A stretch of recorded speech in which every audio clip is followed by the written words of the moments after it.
I'm happy to be here, man. I honestly didn't think I'd live this long. I didn't think I would live long enough to see Ludacris sell home insurance. I ain't see it coming, bro. Move, bitch, like a good neighbor. That's a crazy transition.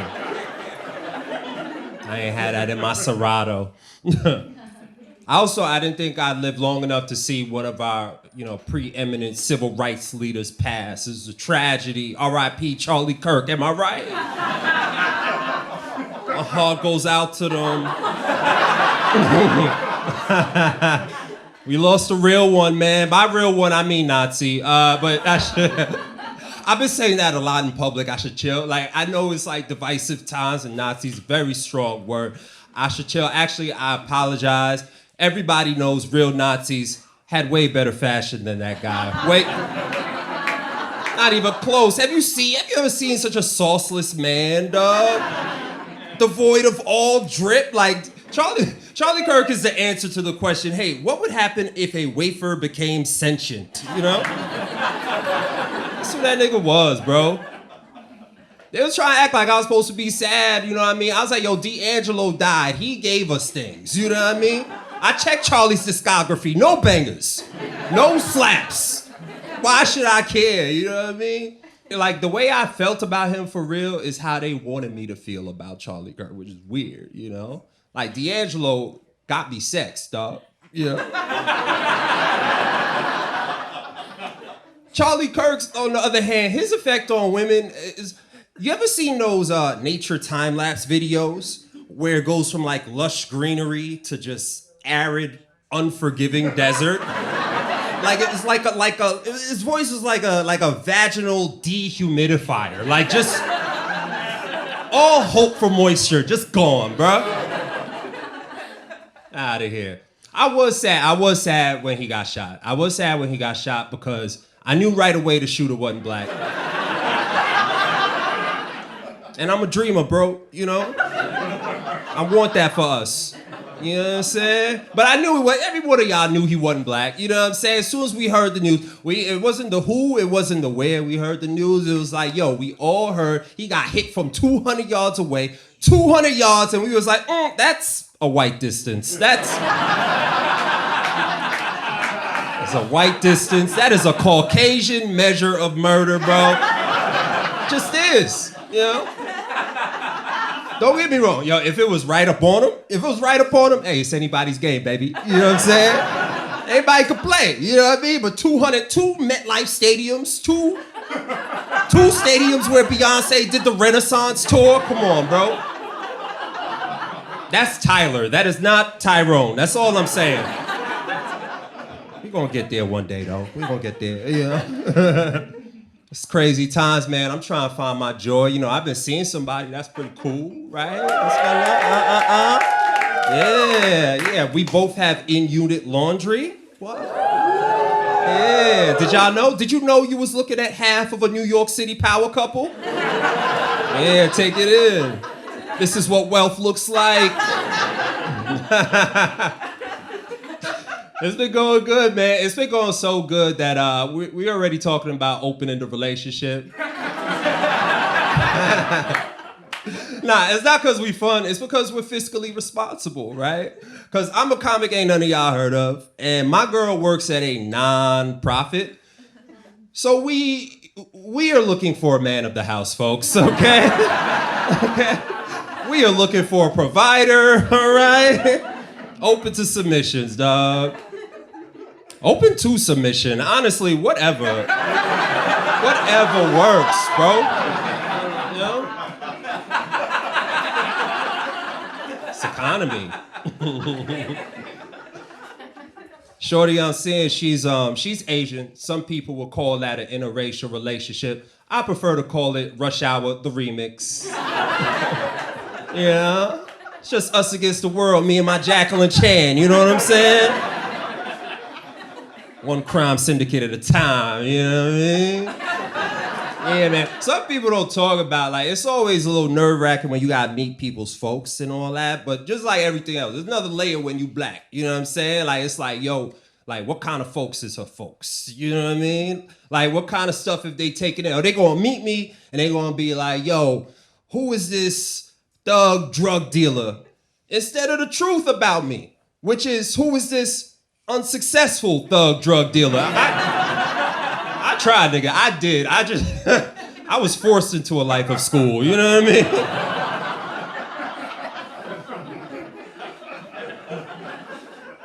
Selling drugs is harder than they make it look on TV. Somebody gotta say that.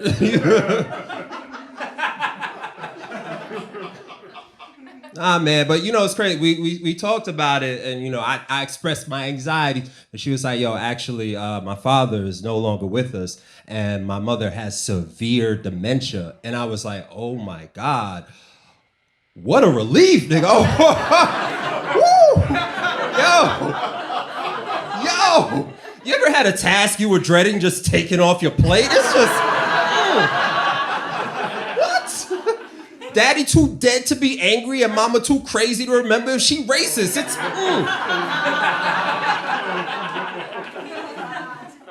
Yo, I'm telling y'all, listen, I know it's dark out there, but sometimes life be working out, folks. Just keep, Y'all did great with that. I be working sometimes. You know what I'm saying? Yeah, shout out to that, right? Not unemployed. I'm a little under, okay? I'm not as ployed as one should be. Okay, I'm working on it. Reminds me, actually, y'all know Indeed? Like Indeed.com? Indeed? Indeed. That's way too confident of a name for a precarious job market. I think a better name would be, nigga, we'll see. .com. Like, that makes more sense. I was working the other day. I was working with a gay homie the other day. It's relevant. Okay. It's relevant. I'm a mover. I pick things up in one place. I put it down with 40 years of black rage. So we was working.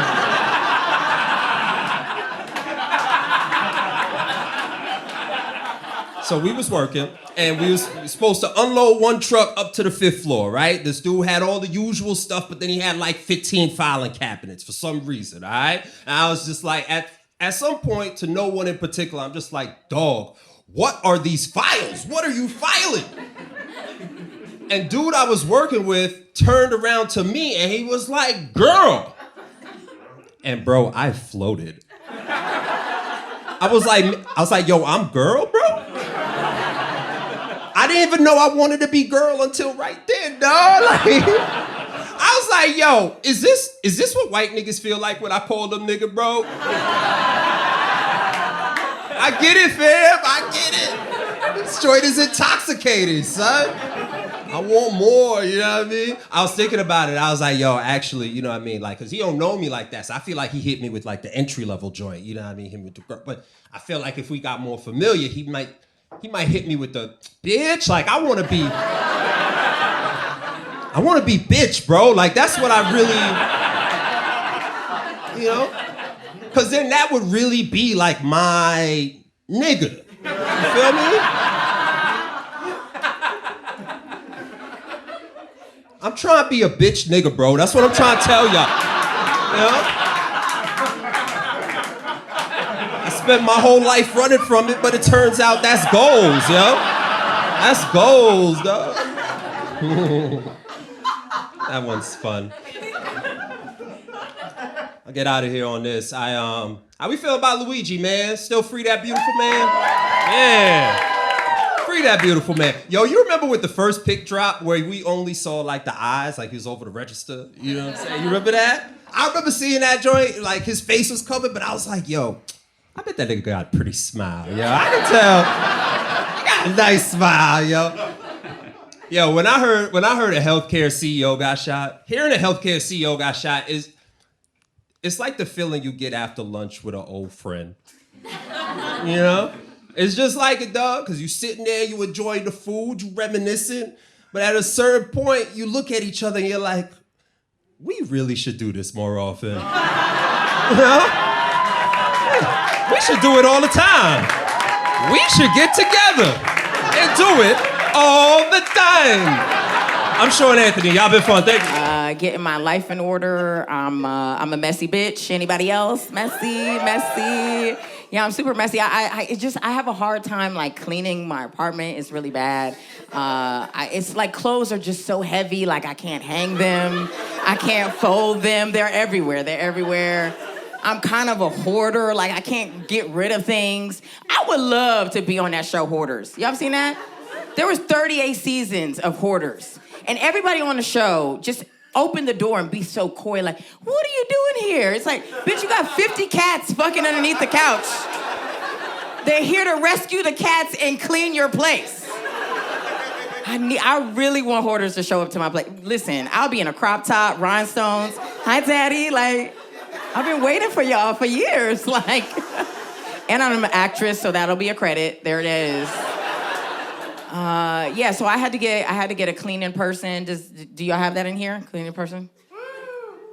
One honest white person. The rest of y'all, crazy. White people invented cleaning people, okay? Well, it was actually slavery, but y'all, no here, no there. No here, no there. How'd you get your cleaning person?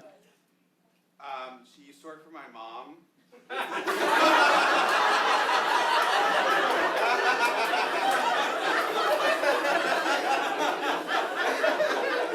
Sir, that was the whitest thing you could say. I thought I was white, like yelling at my mom. You were like, no, I got a cleaning person for my mom. Okay, I went on an app called Handy, which is sketchy. Like, how handy are you, you know? And so I'm like, what do you want in a cleaning person? Like, I want somebody, like, at first I wanted a woman, but like, because I care about women, she would just come over and then I'll start cleaning shit, and it's like, girl, sit down. Like, I would pay money to clean my own, because I don't want to embarrass myself in front of a girl, because I'm a lesbian. And so I get this guy named Manuel, which sounds like an older guy. He probably is like trying to put his kids through college. He has scoliosis. Like, I could trust that, right? That's what you want, because if they try some shit, you be like, you falling and you can't get up. Life alert, what's up? Manuel, right? Manuel, he has like 1,500 reviews, and it's all these women saying, he made me feel safe. He made me feel safe. So I said, that's code for something. Manuel got dick. Like, why would you feel so safe, ladies? This gotta be code for something. And even though, like, I'm a lesbian, you know, like, I'm gay, but I'm not blind. Like, I wanna see something. Like, if I'm paying money, he got 12 inches, let's go, you know? Anyways, I'm waiting for Manuel to show up, but do you know Manuel doesn't show up? Manny shows up. He's 6'5", Dominican. He's got a fade. He's in Jordans. He's wearing a hoodie. I'm like, I did not order weed. Like, what's going on here? Is this the right app? Manny is fine as fuck. It's crazy. Like, I know that I'm an uppercase L, but I was very surprised when he shows up. So this guy comes in. I was like, there's no way he knows how to clean. Like, he's a straight man. There's no way. But he goes in my kitchen and he picks up the refrigerator, like on some Superman shit. Like, he picks it up, cleans underneath it. There was a cat. There was a few cats underneath there. He rehomed those cats. No, he cleaned underneath the kitchen. And then he put it down and he started cleaning on top of the refrigerator. I was like, am I wet? Like, that was the hottest shit I've ever seen. Have you ever seen a man, like, use his muscles and clean at the same time and be quiet? Ooh! That's gotta be a genre in the porno, in the Pornhub, for sure. I'm really tired of pornos. Like, they're not realistic. They just seem, like, ridiculous. You ever seen the porno where the delivery guy, the pizza guy comes up and these two girls, big boob bitches, are like now doing anal for pepperoni? Like, that just doesn't make sense. It's like, you're in a big home, sis. Like, I know you got Apple Pay. Like, this is not doing it for me. Like, I just want to show. I'm like, do you need the $20? Like, I'm yelling at the screen. It's not hot. I just want to see a porno where there's a hot guy cleaning stuff and then pass me my vibrator. That'll be a good porno for me. Okay, I'm gonna end strong. I am a lesbian. I've been a lesbian for 14 years now, full time, yes. The one uppercase L in the front, all right. The rest of y'all, it was not given. It's like, I got a cousin that's gay, woo. Like, woo, yeah. How long you been gay? Oh, your whole year? Your whole life. What was the thing that like made you gay? Demi Lovato?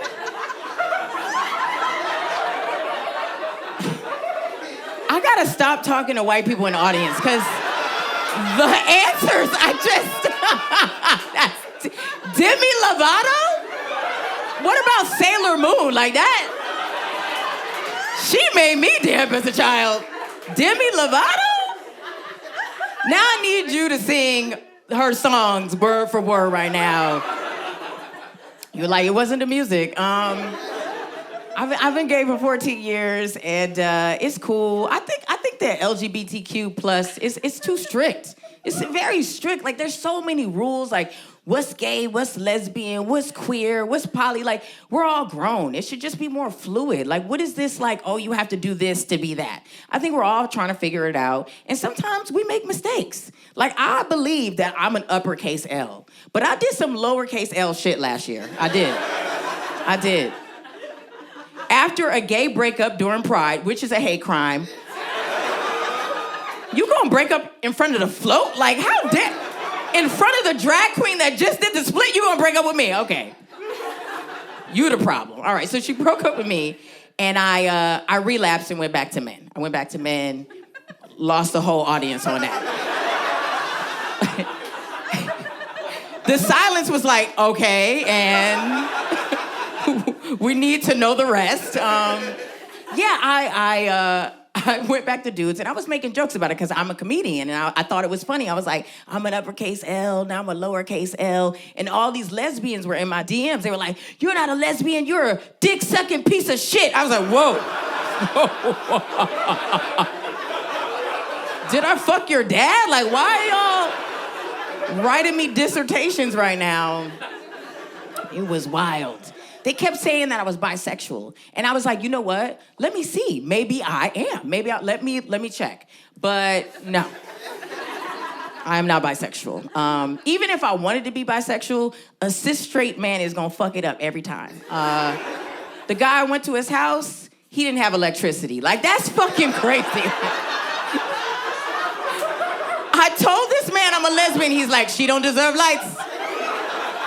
No lights for you, bitch. This straight man drove me to his haunted house in December. With all the confidence, knowing that he hasn't paid that bill in months. Took me to his pitch dark, black ass apartment. I walk in, his microwave does not have any time on it, and that's when I should have known. I'm here to tell y'all, ladies, if there's no time in the microwave, he gonna waste yours, okay? Okay? Yeah. Clapping for no lights, okay? I walk into the room, right? And this is when it just like really blew me. I was like, hey, I gotta charge my phone, I'm on 1%. He was like, oh, we don't do that here. We don't do that here? I was like, sir, how dare you? I'm like yelling at him, and then he's yelling at me back. He's like, this doesn't define me. I'm like, this is absolutely a defining moment, sir. You ain't got no power in your house or in this conversation. I need you to lower your tone. This is when I was like, oh, I know I'm not bisexual. There's no way. This man said with his whole chest, chill, chill, chill, it's not that bad. Started playing music from his phone and then put it in a cup. I said, oh. Ain't no dick that good ever. No. I deserve a speaker at least, okay? This was cool. You ever think you're vibing with somebody, but you just talking too much?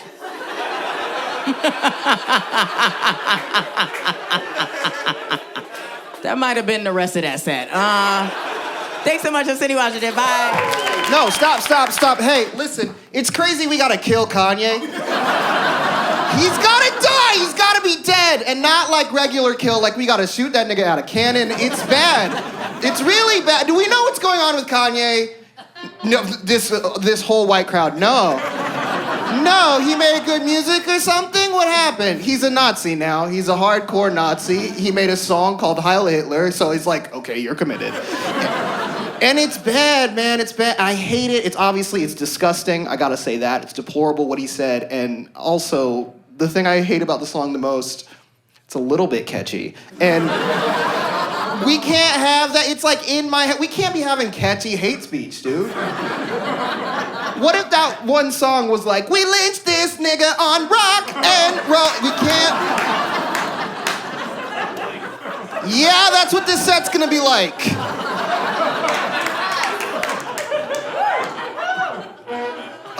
Any Klan members in here?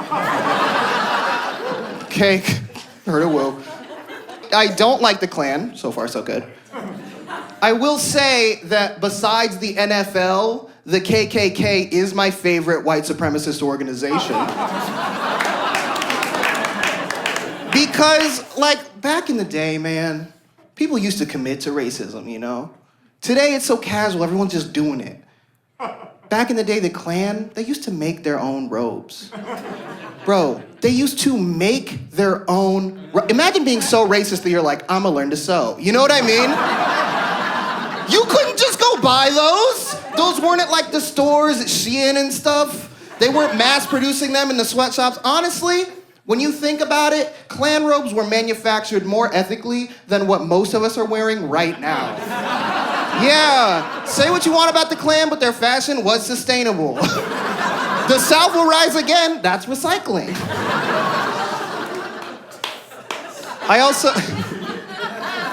I feel like the Klan was for dudes who like wanted to express themselves, they had no other way to do it, right? Like, were they racist? Yeah, but I also kind of feel like the Klan was for men who just wanted to dress up.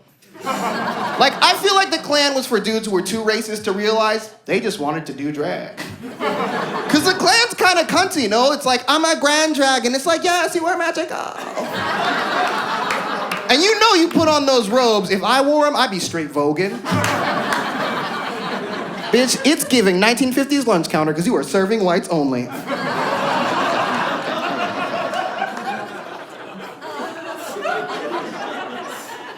I don't know why. I was in Milwaukee the other week doing shows. A lot of people came up to me and they said, sorry for being white. That did happen. It did happen. I don't need that. Don't do that. Cash works fine. I guess people think I hate white people. I want to set the record straight. I don't hate white people, okay? Why would you waste your energy hating a whole group of people who are already going to hell? It doesn't make sense. Don't hate white people. I was adopted by whites. I was raised by whites. Sorry, the enemy. I was raised by white people. I grew up in Salt Lake City, Utah, also known as Mormon Israel. Yeah, don't laugh. Don't laugh. You're Hamas if you laugh. Also, straight up, let's talk about it. Israel, like, stop, bro. No, but like, stop. You know what I like, literally, like, stop. Like, Israel, you weird. You're being weird. Israel's kind of like white women. Oh my God. No. Israel's kind of like white women because they'll like start something and then people will be mad and they'll be like, I really didn't even fucking do anything. I didn't even do anything. I didn't even do anything at all. It was all that. It wasn't me at all. That's one that I'm gonna lose my career for. Thanks very much. People are like, what the fuck? I grew up in Salt Lake City. I was raised Mormon, which is like if you ordered Christianity on Temu. Nobody knows what Mormonism is, though. It's a weird religion, you know. I told my friend I was raised Mormon. She was immediately like, oh, so you're not circumcised? I got defensive. I was like, nah, bitch, I'm circumcised as hell. I'm mad circumcised. They used one of those crank pencil sharpeners to do my shit. I wish I wasn't circumcised. That'd be awesome. Then I'd finally have a place to hide all my rubies. You know? People know that Mormons were polygamists. They have multiple wives. You know, a lot of people had multiple wives. I'm glad that didn't happen to me, because if I got Mormon wives, I make them fight, bro. I make them fight. The secret fights of Mormon wives. That's what we be doing. And if you win a championship, I'm gonna teach you how to read. That's...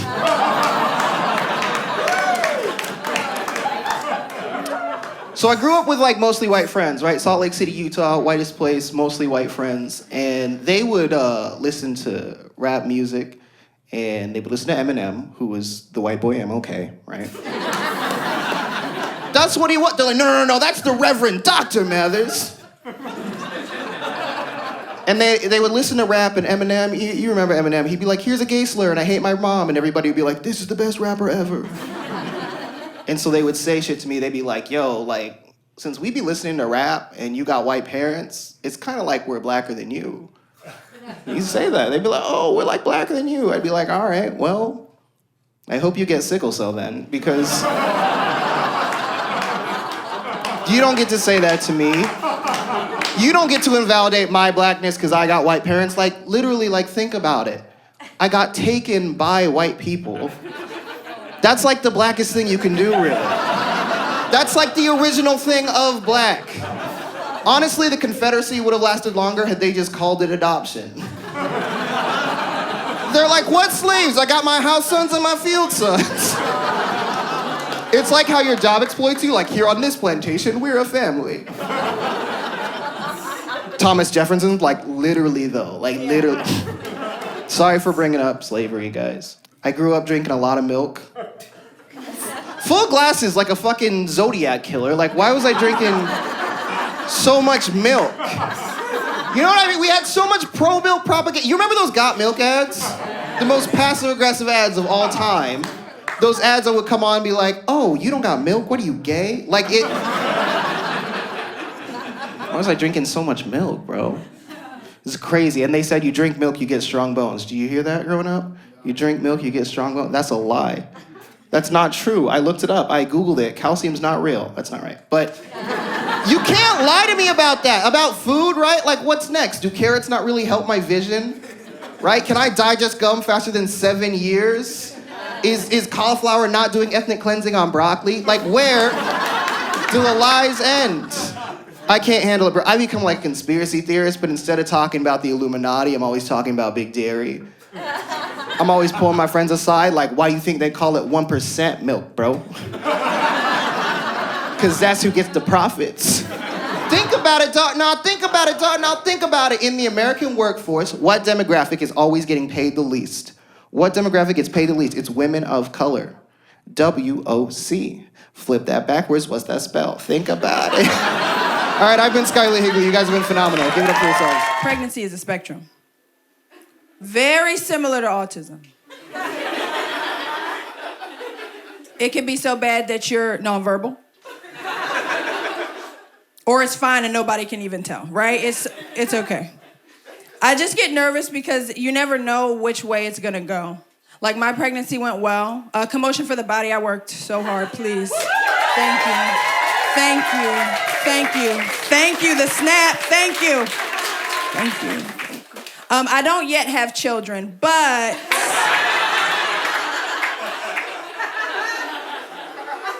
all my pregnancies have gone well. Some would say as planned.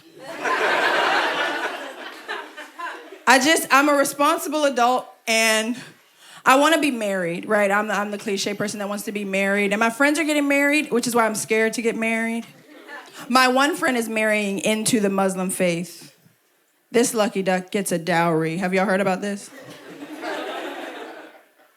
Her husband set her dowry at $350K. I said, bitch, for you.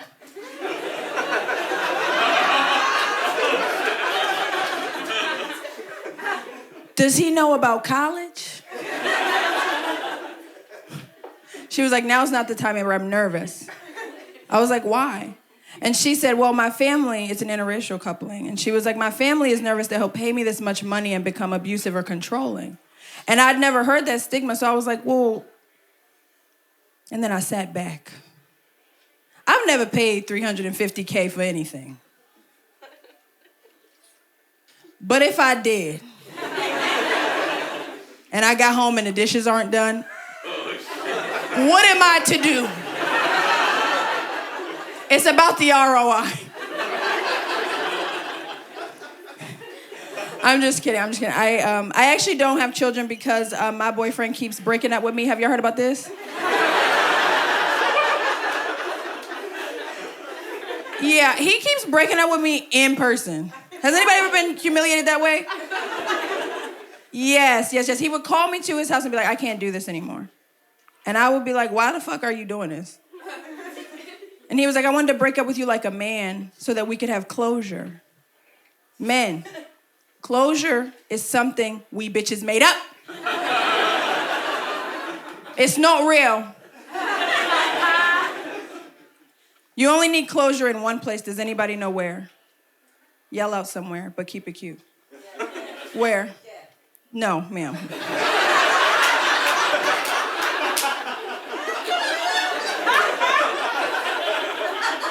That kind of is the closure. Does that make sense? Almost. A job. Because you may need a what? You may need to call that job and get a reference, right? Ain't no new bitch of his gonna call me and be like, how was he? I'm not gonna give him a good review. I'm gonna be like, actually, he was gay and abusive. Yeah, he does. He's not into girls. He came out to me, and then him and his partner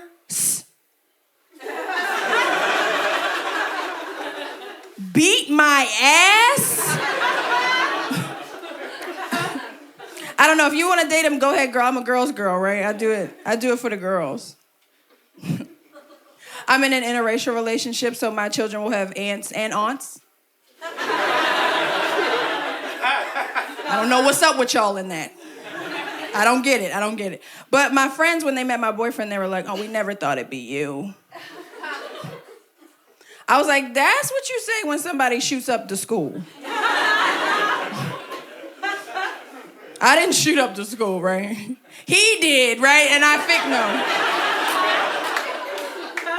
I'm just kidding, I never asked. I didn't ask. But that was weird because I went to Catholic school. That's where white people send their young. They're cubs. So I knew about white lore, but I wasn't just too much into white spaces. I had white friends, not too many. But it was just stuff I wouldn't tell my white friends because I was like, oh, they'll think this is ghetto. Like me and my brother have different dads, and I was like, I don't want to tell my white friends this because when you're a young black kid, you think they can't relate. I'm like, they don't go through this. But then I went to white dinner. White dinner is a ghetto event. See, white people just call ghetto shit drama. That's what I like about y'all. I like that. See, where your black friends will be like, girl, this is ghetto as fuck. Your white friends will be like, it's just a lot of drama around your space. You need acupuncture. You know, whatever they say. But white people will have the same things going on. They just handle it differently. Like, white people will have same dad, different mom. But the parents are somehow connected enough to send the step-siblings and all the kids to the same high school. And then the dad will come to the sports games for the kids, but he only cheering for one kid. Because he does not fuck with the first mom. He is not friends with her, right? And then white men will do something ghetto for their family, like run for office. No prior experience, runs for office. And then the father of this family will kill his own brother. Ghetto shit. White people do. I'm just kidding. That's actually just the plot of One Tree Hill. That's just One Tree Hill's plot. She watched it. She know. That show is actually really progressive. The mom in that show was named Karen before it was a slur. Yes, Karen is a slur and you can't say it. I learned it in Brooklyn. This white woman came up to me and she was like, you cannot call me that. And I was like, Karen, that's your name. She was like, your name's not nigga? I was like, wait, Karen, that's a simple miscommunication. But I actually like Karens. I'm here to speak up for them. Karens are not a monolith. There's a lot of different Karens. There's like young Karens, old Karens, right? Karens in training, Karens that don't know they're Karens, right? Liberal Karens, conservative Karens, Karens with blue hair. They out in the front. But I have a favorite type. My favorite type of Karen is a Karen that thinks being called a Karen is as bad as being called the N-word. That's so funny. Because do you picture a field of Karens in the 1700s getting anything done? What would they have sang?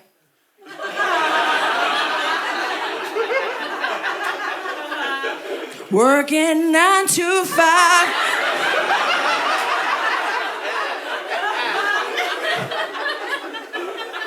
It's sad. She's a slave. There would be a hierarchy, of course. Brunette women, field. And I'm sorry, you guys are the toughest ones. And we know that, okay? And we see you. I just know you guys are the strongest ones. Brunettes. Blonde women. In the house crying, maybe getting babied. They're always whining a little bit, we know. Redheads. Telling on every motherfucking body, right? Redheads think they are white women's boss. Have y'all noticed this? If you line them up, the redhead will fight for position in the middle. And then it's field life, right? So there'll be a white man that they all share. Sad. And there'll be a shorter white man giving them orders. He's like, go here, go there. You have to do this. It's annoying. They're annoyed. It's annoying. And then that short white man, he's married to a woman who can't even show her face. Oh my God. You know how white women turn a blind eye to oppression? She can't show her face. And I'm just kidding. So that's just actually the plot of the Powerpuff Girls. My name is Amber Singletary. Thank you so much. I had a gay thought recently.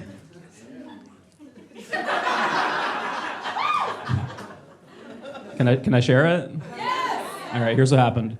So I live with a roommate. That's not the gay part. But we have really thin walls in our house.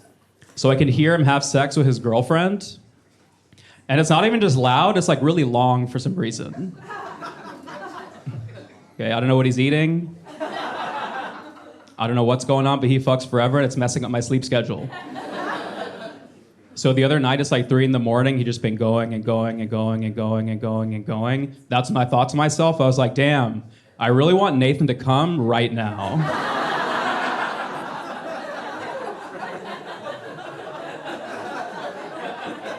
And I was like, fuck, that's the gayest thing I've ever thought.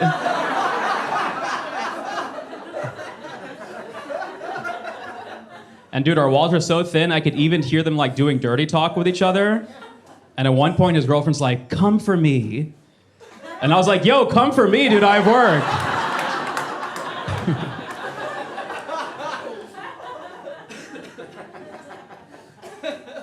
All right, let's talk about my race. I can see you guys have questions. Let's just get that over with.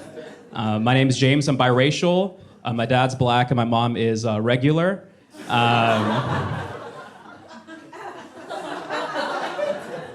I didn't fit in growing up. It was a classic mixed kid dilemma, you know? Too black for the white kids, too big of a John Mayer fan for the black kids. Yeah, I used to get beat up and called the N-word and beat up for using the N-word. Like one time, I got called the N-word by these rednecks. I ran to my buddy Demarius, who was black, which is redundant. And I was like, yo, D, these rednecks just called me a nigger, let's go fuck them up. He looks at me, he's like, yo, what did I tell you about that word? And fuck me up. So,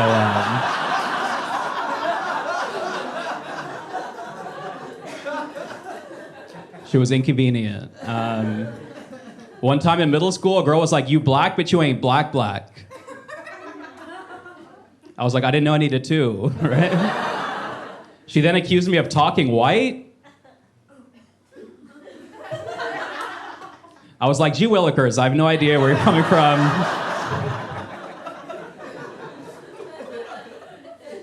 I'm an immigrant. We got immigrants in the house. Okay, all right, in the back. Just me and the staff. No. I'm half German, half Kenyan, which I agree is weird and wrong. Yeah.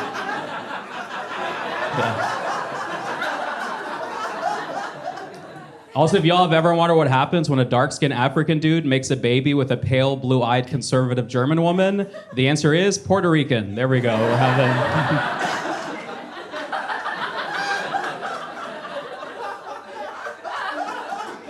It's funny being German and Kenyan because I'm only half black and half white, but those halves are straight from the source. You know? Straight from the tap. I'm from the motherland and das Vaterland, okay? I did 23andMe, it just said, you good. So, It's also funny being German and Kenyan, two very different histories I have to grapple with, right? Like my dad's family are victims of British colonialism, racism, oppression. And then my mom's family are victims of a vicious, vicious rumor by the Jews. So,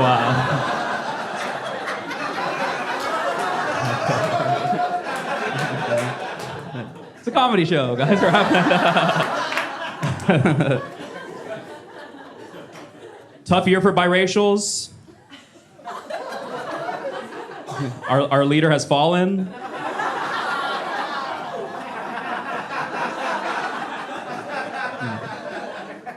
So I'm at Drake, obviously.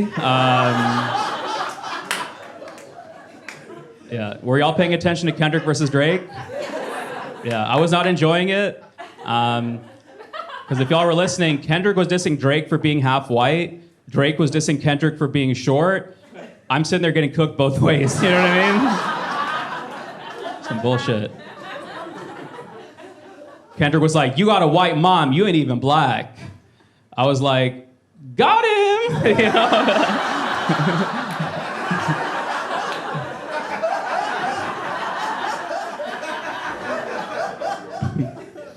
Drake was like, you wear a size 7 shoe, your girl's bigger than you.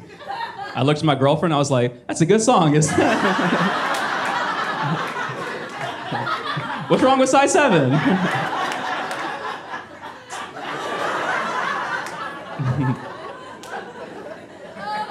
I'm just kidding, I don't have a girlfriend. What else? Because I just moved here to New York.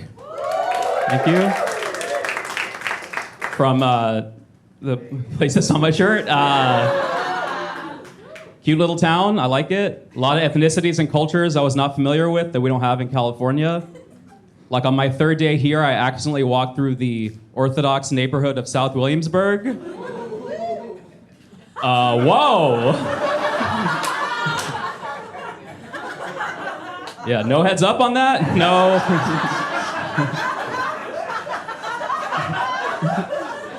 No warning?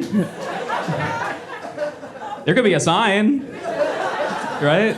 Like, hi, welcome to South Williamsburg. Past this point, there's a bit of a change in the vibe.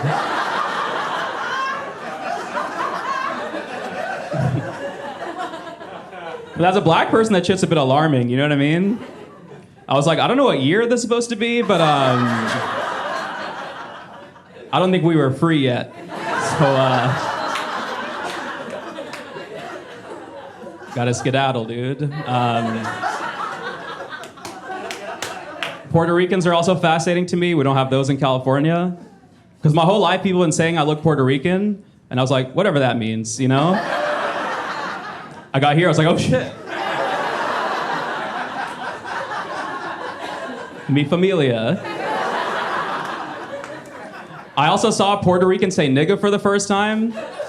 And I was like, if that's what it looks like when I say it, I'm gonna stop saying it, because I don't like how that looks. I moved here with a girlfriend and we broke up immediately, which was fun. It's funny, I remember getting to New York and I was like, damn, there's a lot of hot girls in New York.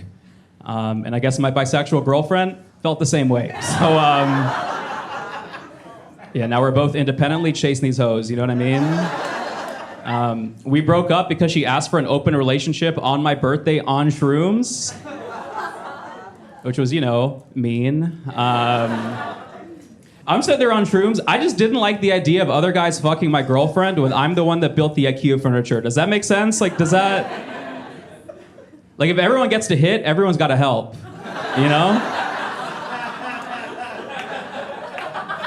Like, we can start a group chat or something. But it was a pretty tough breakup. I remember the morning after we broke up, I had to get on a flight to Texas to do comedy. As soon as I got to the airport, I just started crying, okay? That's when I realized if you're my skin color, airport security is not a good place to openly cry, okay? Like,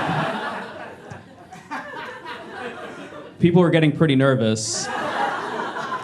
I think it's because I was wearing a puffy jacket and I kept muttering to myself, I don't want to do this.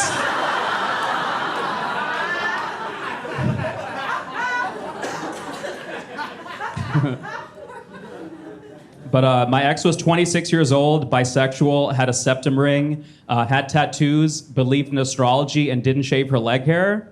And at the time that we broke up, I thought she was one of a kind. And then I went to Bushwick, and I was like, there's more.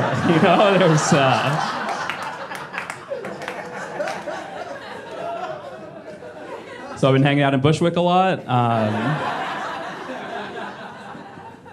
I actually started seeing this girl in Bushwick, and she rode a motorcycle. She's a lot cooler than me. We were gonna go to the park, and I was like, I'll meet you there. And she goes, no, I'll pick you up. And I was like, fuck, Because that means...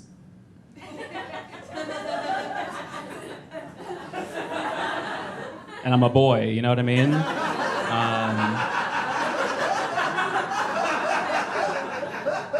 So I was like, you know what, play cool, it's gonna be fine. So she pulls up, here's the thing, bro, she only has one helmet. And she goes, you should wear it, because it's more dangerous. So now she has her hair down, her tits out, looking like a fucking badass. I'm on the back, looking like I'm going to wherever guys get pegged. And I don't know where that happens. Probably Bushwick. Dude, she got catcalled with me on the back. Do you have any idea how... I was like, I'll fuck you up, dude.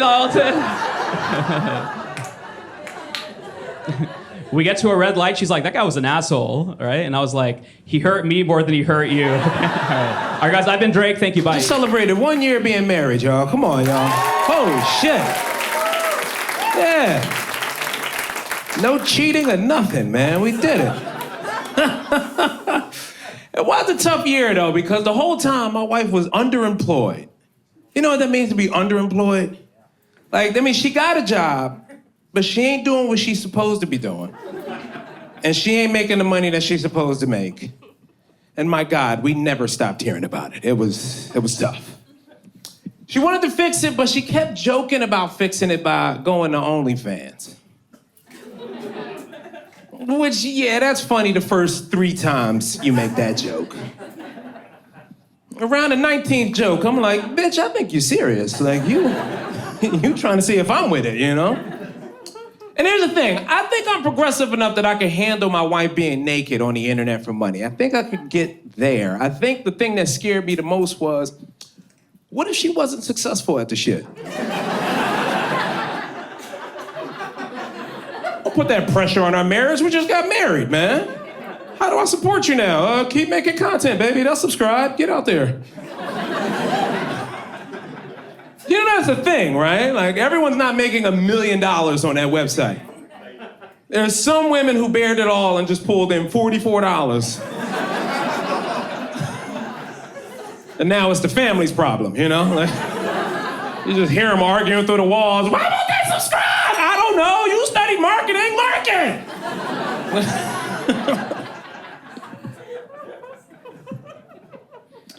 She'll figure it out, though. She's also pushing for a dog now, which is, I don't want to do a dog with my wife. Mainly because she's a pretty girl. I'm not bragging, but she's pretty. And, you know, pretty girls, y'all like y'all dogs little. Not just little, little and sick. I don't know what that is. Like, if he don't come with heart medication, she is not interested. Now, y'all know the dogs I'm talking about. 92 degrees outside. This son of a bitch still shivering, right? You ever see the dog that can't get warm in July? What the fuck is his problem? It's summer. Pick a real dog, bitch. You're not gonna live through the year. I'm not buying that shit. We're in a weird state with dogs, man. We go too hard. I think that's also why I'm scared to have a dog. I don't think I have it in me to love an animal the way you're required to love an animal today. You're gonna have a dog now, 2025, whoo, you gotta go hard for that animal. People wanna see you go hard. They judge you by how much you give or do not give to that animal. It's not like the 90s where you could just let a dog deteriorate in your backyard. Those days are over, okay? Anybody else grow up with a dog like that, huh? Well, we didn't have no relationship with this motherfucker at all. No one took him for walks or nothing. Grandma was the only one taking him plates. You left, went to college, came back, like, he's still back there? Get the fuck, wow, that is a strong animal, okay.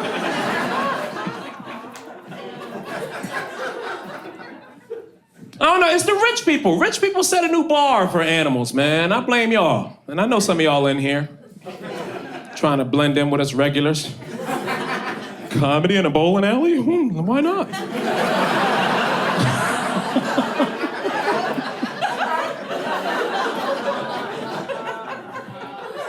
No, seriously, rich people, y'all strange, man. Like, I used to jog in rich neighborhoods for inspiration. Yeah, you can go ahead and laugh. I won't do that no more. I'll figure that out.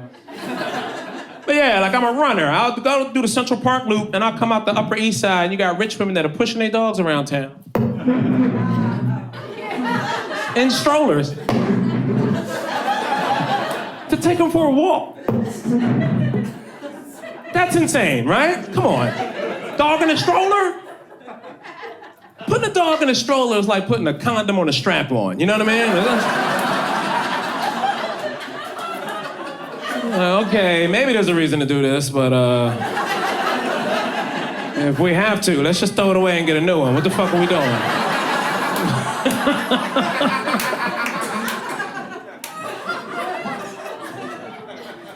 Shout out to the gays for enjoying that joke. Gay people, y'all killing it too. I fucks with that. Y'all very organized group. Get a lot of shit done. You know? Like June is Gay Pride Month nationwide. Nationwide, everywhere you go. June. Great month. Great weather. Black people, you know how long we've been complaining about Black History Month being in February? Terrible month. June was wide open all that time. And they just took it. Hurry up for their notice. Come on, hurry up, turn that in. Yeah. June, that's us, that's us, that's us.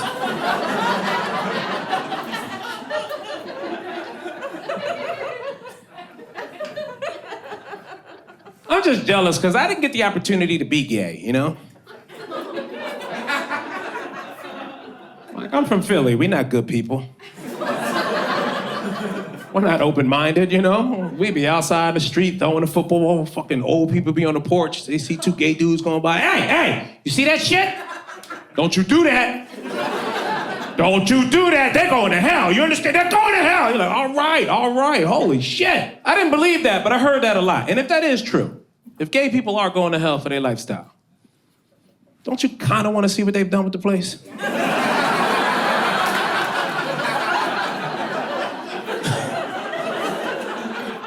Gay people gentrify the worst neighborhoods, man. I'll go check it out just for property values a little bit. Y'all think gay dudes like ever reminisce on pussy? But not like positively. They reflect on it like it's a drug they was hooked on in the 90s. They just sitting around now smoking weed. Remember we was all strung out on pussy?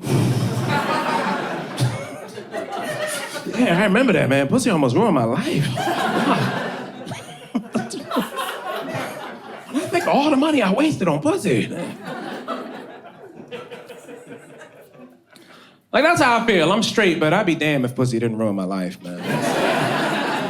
I got it too early, you know what I mean? I was hood kids, unsupervised after school. Lost my virginity at 14. That's way too early. Way too early to navigate something as powerful as vagina. Fucked me up, strung me out, man. Turned me into a vampire. Every day after school, I was just on the hunt, just...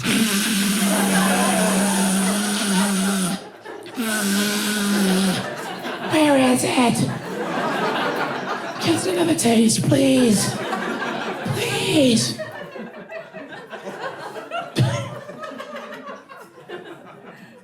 With that energy, no surprise, I became a dad at 19. 19, man. That's way too early. $13 in my checking account when my daughter was born. So you already know. That's a strong and healthy baby. I don't know if you noticed, poor people make the best babies. We don't have no allergies or nothing, you know what I mean? We won't even get headaches, you know what I mean? We're just out here, right? My daughter's 21 now, man. I don't think she would have kids early like I did, but like because I'm still out here, like I didn't want to take chances that we could have kids around the same time, so I got a vasectomy. I'm out. I snipped myself out the game, man. Because I just don't want to have kids around the same time as my kid. I'm ghetto, but I ain't that fucking ghetto. That's crazy. Or even worse, there's a chance that she could have a kid, and then a few years later, I fuck around and have a kid and create one of those baby uncles.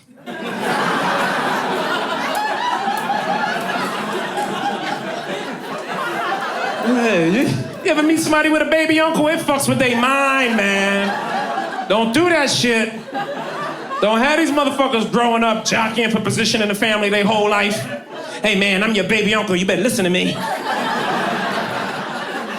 Be like, hey, man, I'm not listening to no baby uncle. Get the fuck out of here, man. I'm your baby uncle. Respect me. They want everybody to know they're your baby uncle. You don't escape that shit. You 34 years old, they still calling your job. Hey, tell him it's his baby uncle, call me back. Gotta call me back. Stop telling me we're my baby uncle. We cousins, man.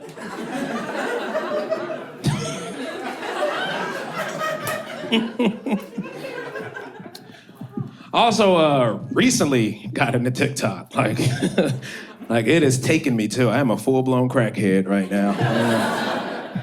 It's wild because it's just a mindless scroll and it's endless. Like I knew content was endless, but like TikTok is beyond endless. And like I don't know whether anybody else's For You page is just giving them an endless supply of Down syndrome content.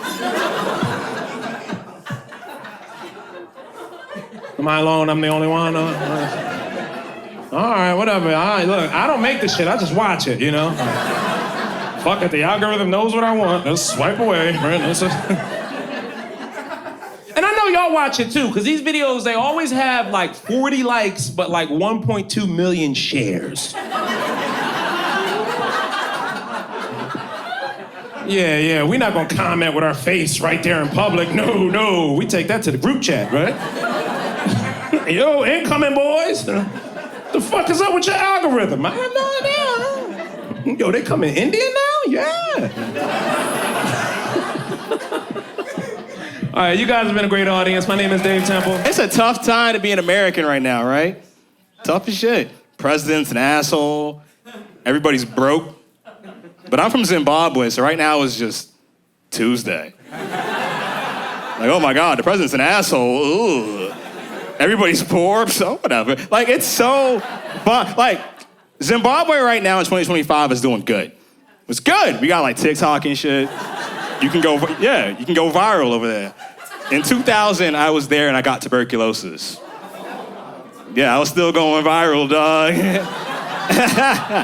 Don't feel bad. I beat the shit clearly, Dan. Don't feel bad for me. I beat tuberculosis. I beat COVID. I beat chlamydia. I am God's favorite. You can't stop me. Y'all got quiet at chlamydia. How dare y'all? We're in the back of a bowling alley with roaches. Don't sex shame me. It's not STI, it's ST-us, all right? We're all in it together. Damn. Trying to judge me, you pieces of shit. But nah, Zimbabwe was crazy, man. Like in 2000, this is a true story, you can Google this shit. In 2000 in Zimbabwe, the president of the country, Robert Mugabe, won the lottery. I'm gonna say it again. The president of 20 years won the national lottery. I know, right? How lucky can one guy get? He was so lucky, dog. Won the lottery? That's incredible. Wow. That's amazing. It was dope. He won that. Then after that, he used our army to kick out all the white farmers from the land. Yeah. It was pretty lit. Because right now, true story, my aunt owns a farm that used to belong to Queen Elizabeth. Yeah. And I get to walk on that farm in some Jordans and a Princess Diana t-shirt. Like, ha ha. I feel like Meghan Markle right now. Beautiful and useless. Let's go. It was pretty sick, but then Europe got mad at us. It was with sanctions and shit. Everybody's broke. Now we have hyperinflation. That shit was crazy. So we used to have a dollar bill, then we used to have like $1,000, $10,000, $30,000 bills. We used to walk around with stacks this big to go to the grocery store. True story. But at the same time, I'd be like, oh shit, I got stacks on stack. Oh, I can't hear you because the money calling right now, baby. Just making a spread and shit. It was lit. Making it rain. It was so fire. I remember one day I went to the mall, right? I wanted to buy a t-shirt for like $30 million, right? Regular shit, like another 30 million, you know what I'm saying? Nothing too crazy. 30 million walking around money. I remember I walked in to the store, picked out a shirt, all of a sudden the lights went out in the whole store. Clerk looked at me, I looked at him, and he was like, hey man, I know what I would do. And just walked away, and I was like, oh shit. In tough times, you commit crimes, you know what I'm saying? Hell yeah. When shit gets real, you steal. Do that shit. Tariffs and shit, you start stealing shit, dog. Steal from, don't pay for shit. Well, pay here, but don't pay anywhere else, all right? That's how you get progress. By stealing, because the world is fucked up, the president's fucked up. Damn, man. I'm sad, because it's like, this is the last presidency of my 30s. I'm 36. Next time I get to vote, I'll be 40. I know, right? Ugh. I don't want to be this guy at 40. Like, I don't want to have, like, roommates and buying girls Plan B on Afterpay. Just like on Hinge with the big font, like, oh shit, how are you? I don't want to be that guy. Just, what you doing, you young? I don't want to be. It's crazy because I gotta like get married soon because I can't be this guy. My mom wants to get married real bad. She was like she says passive aggressive shit. Anyone else mom do that? Say slick shit from time to time. I remember I was talking to my mom. I was like, yo, mom, did you know that Nick Cannon has like 12 kids? She's like, oh my God, 12 kids? His mom must be so happy right now. Wow. It's annoying, so I gotta get married, but it's hard because it's just like, I'm 36, every girl I date's in their 30s too because I'm a good person. So it's fucking work. They all want shit, they all got sectional couches, they wanna peg me. I don't like that shit. I don't, they give a peggable vibe. I don't know what it is. Like, we all know what pegging is, right? Yeah, if you don't, I'll explain it real quick. Pegging, right? Pegging is when like a woman bends a man over, right? And she treats him the way America treats the Middle East. Like she's trying to get in there. And you're like, oh no, she's like, you need to get in there. You're like, stop, I don't have any oil. And that's what pegging is to me. Yeah, that's a smart ass joke, right? A smart ass joke? Oh. I do it for my people, yeah. I'm not getting pegged though, fuck that. I don't want it. I don't want to do poppers and drink broth. This is fucking crazy. I don't want to go to House of Yes every fucking night. Nah. Cause like, it's not the feeling I'm afraid of. I'm not afraid of the feeling. That's not what I'm worried about. I'm afraid of the bravado that comes with that. I don't want a girl to like try to peg me, pull her phone out and be like, yeah, you know what's going on. Like, don't do that shit. Texting her friends like, no, don't tell your friends. They all call me Peggy Hill now. Like, yo, chill. I don't even speak Spanish. Like, stop. Like, I know that would happen because one time a little woman put like a finger in my butt, right? And it was all right. It was fine. But the whole time, she just wouldn't stop talking. She was like, oh my God, Tawanda, what are you thinking? How are you feeling? Are you scared? Are you vulnerable? Tell me. And I was like, it's fine. It's like Joe Biden. I could take it or leave it. But, quick question. Do you have like a nail file or a clipper? Because I feel something, and I don't know what it is, but the call is coming from inside the house. We stopped dating after that, but now when I go on dates, I get my nails clipped first because I've walked a mile in your shoes. Thank you. That's feminism right there, yes. That's some bell hook shit right there, hell yeah. Her name lowercase, my nails lowercase, this is fantastic, dog. That joke is called All About Love. Some of y'all didn't go to college, I see, damn. Shit is crazy, I need to get a job. I do, because the last real job I had, this is a true story, I worked at Hinge for 2 years. Yeah, I worked at Hinge, I did customer service. I did. People would write in and be like, how do I get more matches? How do I get more matches? How do I get more matches? And I'd tell them, like, all right, here, if you want to get more matches, this is what you do, all right? If you want to get more matches, first thing you do in your profile, just say you love The Office. True, that's it. Say you love The Office, and then the second thing you do is just be white. And after that, you're lit, you know what I'm saying? But the problem, though, I did some other shit that was kind of sad. Like, when I worked at Hinge, if people died on the app, I would delete their profiles. I know, right? Because people would write in, like, hey, I Googled this guy, and he died, like, last week, so here's his obituary. So I have to go back, and I have to find his profile. I'd be like, oh, my God. Every guy I deleted, they were all gorgeous. Like 6-packs, 8-packs, you know, climbing trees and shit. One guy had 3 puppies in his hand. I was like, yo, why are all these hot guys dying? Why are all the hot men dying? What's going on? Then I realized, oh, shit. Nobody notices the ugly ones.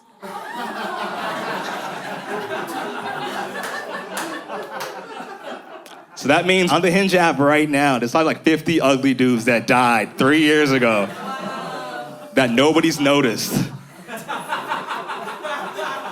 And I'm just like, damn. If only they loved The Office, dog. That's pretty sad, but I did some other cool shit. I did some cool shit, though. Like, if you reported somebody on the app, I would ban them from the app. I was the hero you needed. I would ban people. Yeah, yes. Good man right here. I'm a good man, Savannah. Yeah. Women write in and be like, oh my God, this guy sent me a dick pic. I'm like, oh my God, that's so crazy. I'll leave him for you. I did all that shit all the time. It was fun. But the crazy part is, I deleted mad dudes who sent dick pics, so they'd send me the dick pics, and sometimes I understood. I'm like, oh, this dude, I get why he did that. Like, shit. He's God's favorite. Like, shit, But I remember one woman got so mad, right? She got furious. She's like, this guy sent me a video of himself jerking off. And I was like, oh my God. She sent me a screenshot of the video. Tell me why his whole face was in the shit. And I looked and I was like, wait, is that Larry? It was my homie from Boston. And she wrote in, like, started the conversation, and she was like, you're fucking disgusting. Why would you send that? What's wrong with you? And he was like, oh, I'm wicked sorry. I didn't know what else to do. And I was like, damn, bro, you're wicked banned, my guy. Sorry. Shit is crazy. I gotta get it together, though, because this life is falling apart. I'm getting older and creepier. Just the man, 36, just getting gray chest hairs and shit. That's fucking, oof. I can't go on dates because I just say like weird shit. Like, I'm like, fuck it. Like, so now I just sit in the crib and I watch Euphoria clips. Like, oh my God, she's 30? Ooh, that's not good when you're a man creepy alone by yourself for too long. When you're a man creepy and frustrated for too long, that's how shit gets blown up in America. Either like join QAnon or you start a podcast. Either way, something terrible is gonna happen. It's like, now I gotta come in a safe way for the ecosystem. What am I gonna, this is what I'm gonna do, this is what I'm gonna do, all right? This is what I'm gonna do. I'm gonna take the L train to the Bedford stop, right? I'm gonna go to the London sex store and I'm gonna buy a male sex toy. Sex positive Brat Summer, let's fucking go. I was ready until I saw the male sex toys and I was just like, ooh, because they were all creepy as shit. Like I saw one, right, that was just an ass.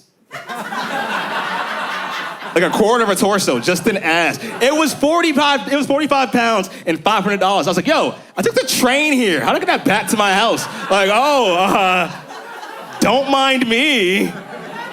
And these 2 WNBA basketballs. Like, what? Also, where's the ass going in the apartment? What's the feng shui for an ass? I went to a girl's house once, she had a vibrator on her nightstand. Bam. I was like, oh shit. And she's like, oops, sorry. I wasn't expecting company. I was like, oh, word. It was great. Imagine going to a man's house, right? And he just has an ass in the corner. And you're like, what the fuck? And he's like, oh, oops. Why is it charging? Oh, shit.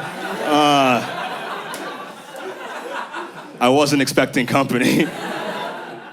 Do you want to touch it? Like, dog. All right, y'all been cool. Thank you for coming to the show, sir. You look like you did something evil today.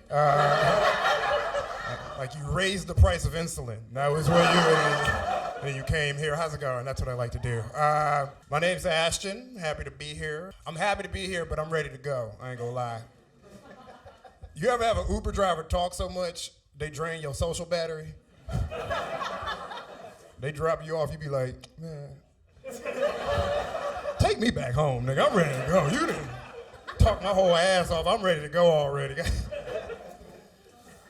It's been a weird year, I think. 2024, I've seen Drake's dick. That's not good. That's not a good thing. We've all seen Drake's dick. We all, my mom, I didn't even want to see it. My mama texted me the picture. She was like, you seen this shit? She's like, why you ain't let me know? I would have been listening. I was like, I had to watch 6 Meg Thee Stallion twerk videos to wash that shit out my eyes. I was like, please, what? This boy dropped dick and was like, Kendrick, yo move. You drop something. Okay, all right. I love rap. I could never be a rapper. If I rap, I would rap under the name Lil Nervous. They be like, bust a freestyle. I'd be like, nah, I can't right now. I'm a little nervous. I'll text you the lyric. All right. I'm not gonna lie to you guys. I'll be quite honest. I'm still listening to Kanye. I haven't stopped listening to Kanye. I'll be real. But I have started listening to more crazy people on the streets. I don't want to miss out on the next musical genius. I'm like, all right. Next person I catch in the streets, you the Jews, you got $1. I'm be like, no. You got a SoundCloud? I can get you $1. Rap is funny to me, man. There's a local rapper back home in Houston. I shouldn't even tell y'all where it is because y'all gonna Google this after. But he has the worst rap name I've ever heard in my entire life, okay? Brace yourself. It is the worst rap name I've ever heard, okay? His government name is Ray Peterson. This fool, I don't know, for some reason, started rapping under the name Ray P. Y'all, he goes by Ray P the rapper, and he don't understand why nobody want to listen to his music. Ain't nobody listening to the Ray P EP, dog. That's not happening. I'm not putting that shit in my CD. He know it's bad too, because he was like, what if I change it? What if I go by Lil Rapey? Dog, that's not much better. We'll switch gears. That's out of the way. New York? New York, what's up? I love New York. I love New York. I'm from Texas. I don't know why I said it. I'm from Texas. Y'all got a weird ass mayor. You do need to change your mayor. I feel like Eric Adams became mayor just to get better pictures for his Hinge account. Like, he's not like a real mayor. I feel like people complain to him. They be like, hey man, it's like a housing crisis, right? And he'd be like, I love house music. Beyonce's album was incredible, actually. I feel like if we're not gonna give homeless people housing, we could at least give them like AirPods or something. Anybody? Just me? Okay. So, I'm the only one coming up with ideas here? All right. Hear me out. Hear me out. First off, I be walking down the street, I be talking to myself. Don't nobody say shit to me. I got AirPods in. I feel like we can give homeless people their dignity back. help them out. They going through like a schizophrenic episode in the streets. Cops usually like want to tase them or to shoot them or some shit. We can help them. Next time you see a homeless person having an episode, you'd be like, they'd be like, my room is telling me secrets. You'd be like, sir, are you okay? They could be like, I'm on the phone. I am rude. Anyway, like I was saying, before I was so rudely interrupted, Ariana Grande murdered JFK. She did that. That was her. You hear me, Jack? What a world. We had a lot of fucked up shit happen. It's a lot of messed up things, you know. Last year, I don't know if y'all know this, there was a Supreme Court decision. It's now legal to discriminate. You can legally discriminate against gay people in businesses. Did y'all know that? Y'all remember that? That was a whole Supreme Court decision that happened last year. You might want to catch up. Any gay people here? Get out. Get out. I can legally do this. Get out. For some reason, this is okay, I guess. No, that's crazy. I just wanted to do that. I'm sure that's the worst that law has been used. No. Lost affirmative action last year. That was wild. Set black people back. Helped Asian people out, apparently. Made us beef. I don't like that. I don't like black people and Asian people beefing. That's not good. We got too much in common. You know, we share too much culture. Y'all know what I'm talking about. Y'all know. Rush Hour. Rush Hour 2. We can't let this separate us. We can't let these petty grievances. And black people love Asian people. Y'all don't know how much black people actually love Asian people. Y'all really don't. Y'all don't know how many black girls I know named China. Like 3, that's a lot. That's enough. That's enough to notice. No. We'll be good though. You know, we got Joe Biden. We're fine, you know? People get mad because he's old. Fuck y'all. I like that Joe Biden is old. I think that's, you know, LeBron James is the oldest in the league. We don't give him nowhere near as much shit as we give Joe Biden. I'll say it. I'll say it. Joe Biden is the LeBron James of presidents. That's, you can quote me. We do give him so much shit for being old. That's not fair. It's a little impressive. Okay, set your future and your well-being aside. Like, if you don't think about that part of it, you ever see an old man compete in a marathon? You're like, that is impressive. Okay. Okay, good for him. That seems hard. I'm just saying, he's so old. He makes me look at my grandparents like they're not doing nothing with their lives. Like, I'll be looking at my Meemaw disappointed as hell. I'll be like, really, Meemaw? Really? You just go sit there and die in hospice? Okay. Okay, I'm not saying nothing. I'm just saying Joe Biden is dying in the White House right now.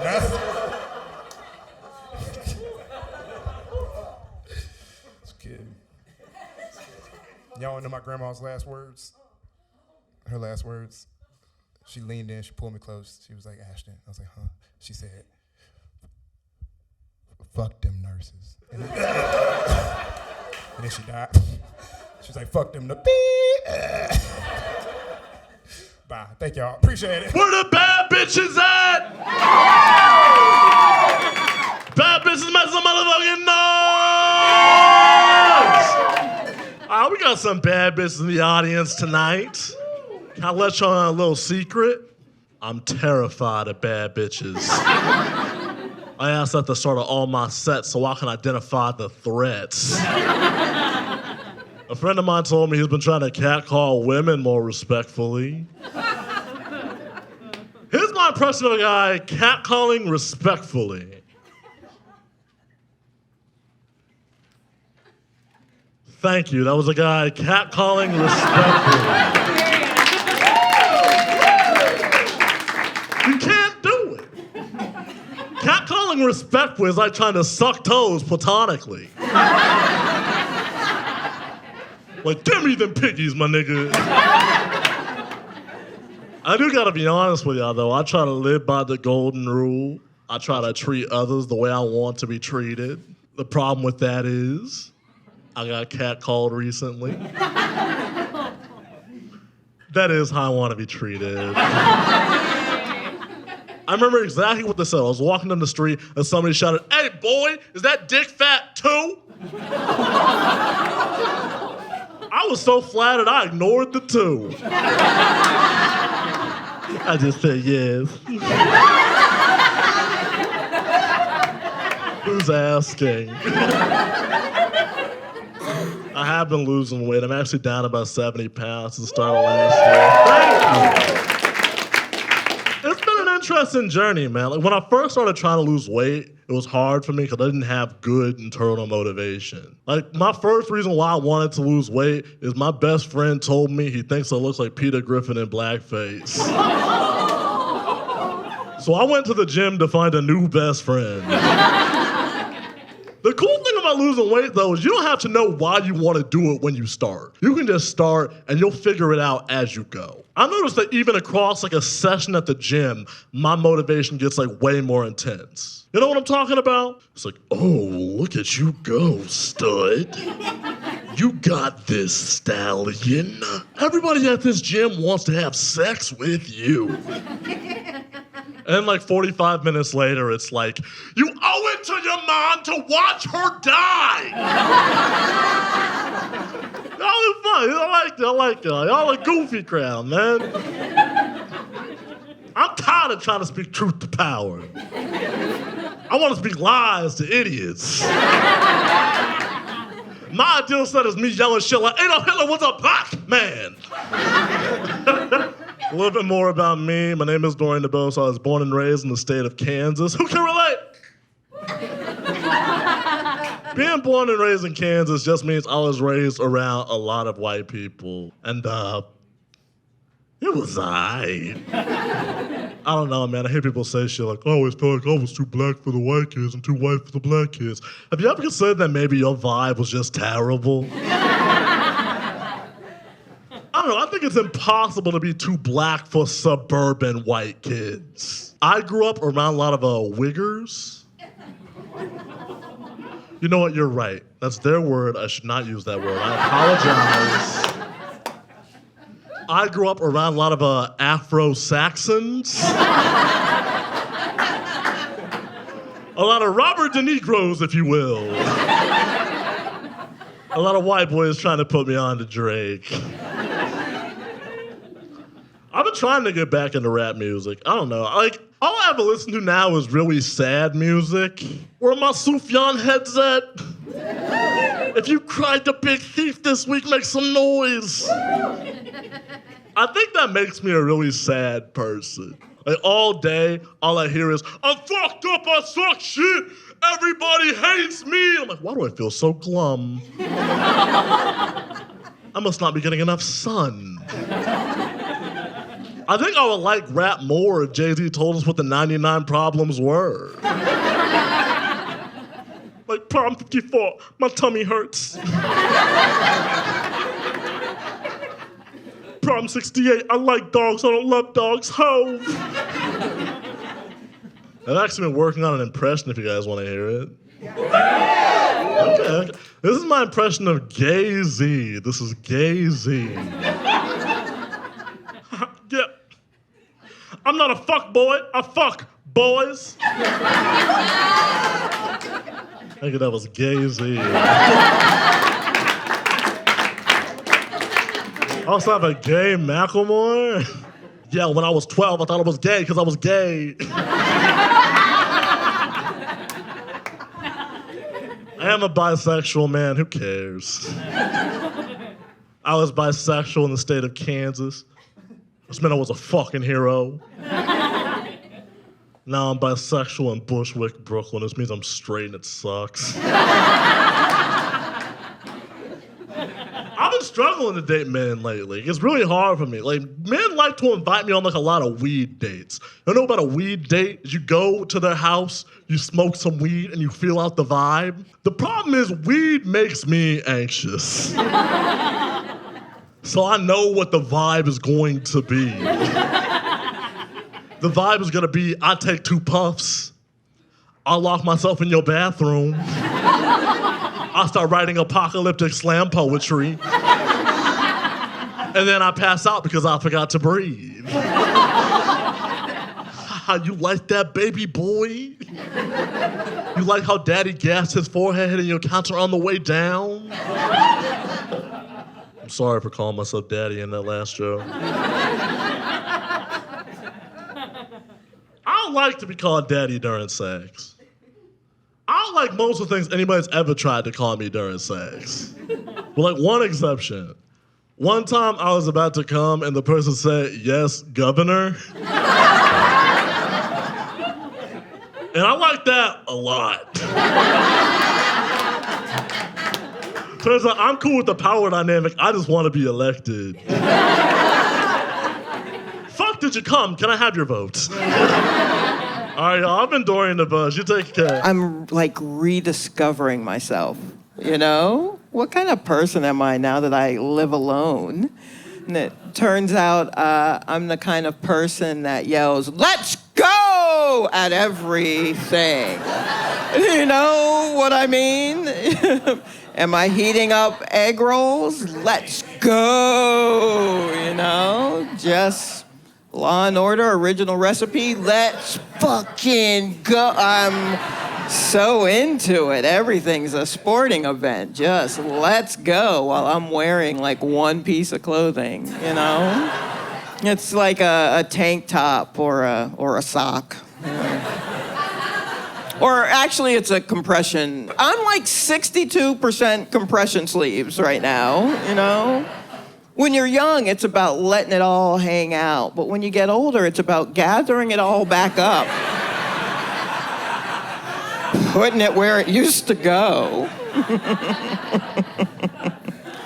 I had a roommate. And he moved. He fell in love with a woman who owns her property. So, all right, dreams. So he left. He left a lot of stuff behind. Almost all of his furniture, you know. He left his television behind. He left behind his towels. Yeah. And when I said to him, "Hey, bruh, aren't you going to take your towels?" He said to me, "Well, I mean, she's got towels." And I was like, "Oh, I didn't realize I've been raising you this whole time. I thought we were 2 people trying to make it in the big city, but it turns out I was trying to keep you alive in front of a PS5, I guess." Oh. He did take the PS5, so important things. So he's gone, and this means I'm ready for love. I am. I'm ready for love because I've got the room, you know. I've got my room with my bed that I sleep on, and then I guess I got his old room with his old bed for threesomes. It's a queen-size bed. What am I supposed to do with all that space? It's so much. I guess I can be part of a throuple if we all curl up in the fetal position, you know? That's my favorite sexual position. Yeah, the fetal position with a donkey kick chaser. Ugh. Get off me. I'm very confusing. Oh my gosh. Yeah, I am. I'm ready for love, I think. Like, I'm not looking for it. I just thought maybe I could manifest a little something. I don't know, write it on a Post-it note. I'm not sure. I didn't really do the research, but like, I'm not looking for love on my phone. Well, that's where I read my fan fiction. Can't get those confused, you know? But I really think I'm like the best version of me right now. And I'm quite a catch. Like, it's not gonna get better than this, you know? Like, both of my parents are dead, so no baggage. Come on. I'm plumb out of eggs, so no whoopsies, you know? Sounding better and better. I'm sounding better and better. I live alone. Come on, let's do it. Why not? I didn't think at this particular age I would be alone. Not that I had a vision that I would be like married. I just figured I'd trick some schlub into, you know what I mean? Breadcrumbs. I thought I'd get somebody. I don't know, man. I mean, I knew I wouldn't have any kids because when I was 12, I thought to myself, you know what? I shouldn't have any kids because I'll probably be a single mom. I thought that at 12. My parents never divorced. I'm not from a broken home. Home's still together, I just knew that I was a bit of a pill.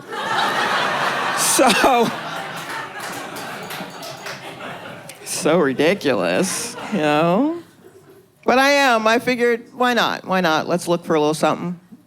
I want to be very particular about what I'm looking for, though, in a mate, Like, I want to have inside jokes with a person.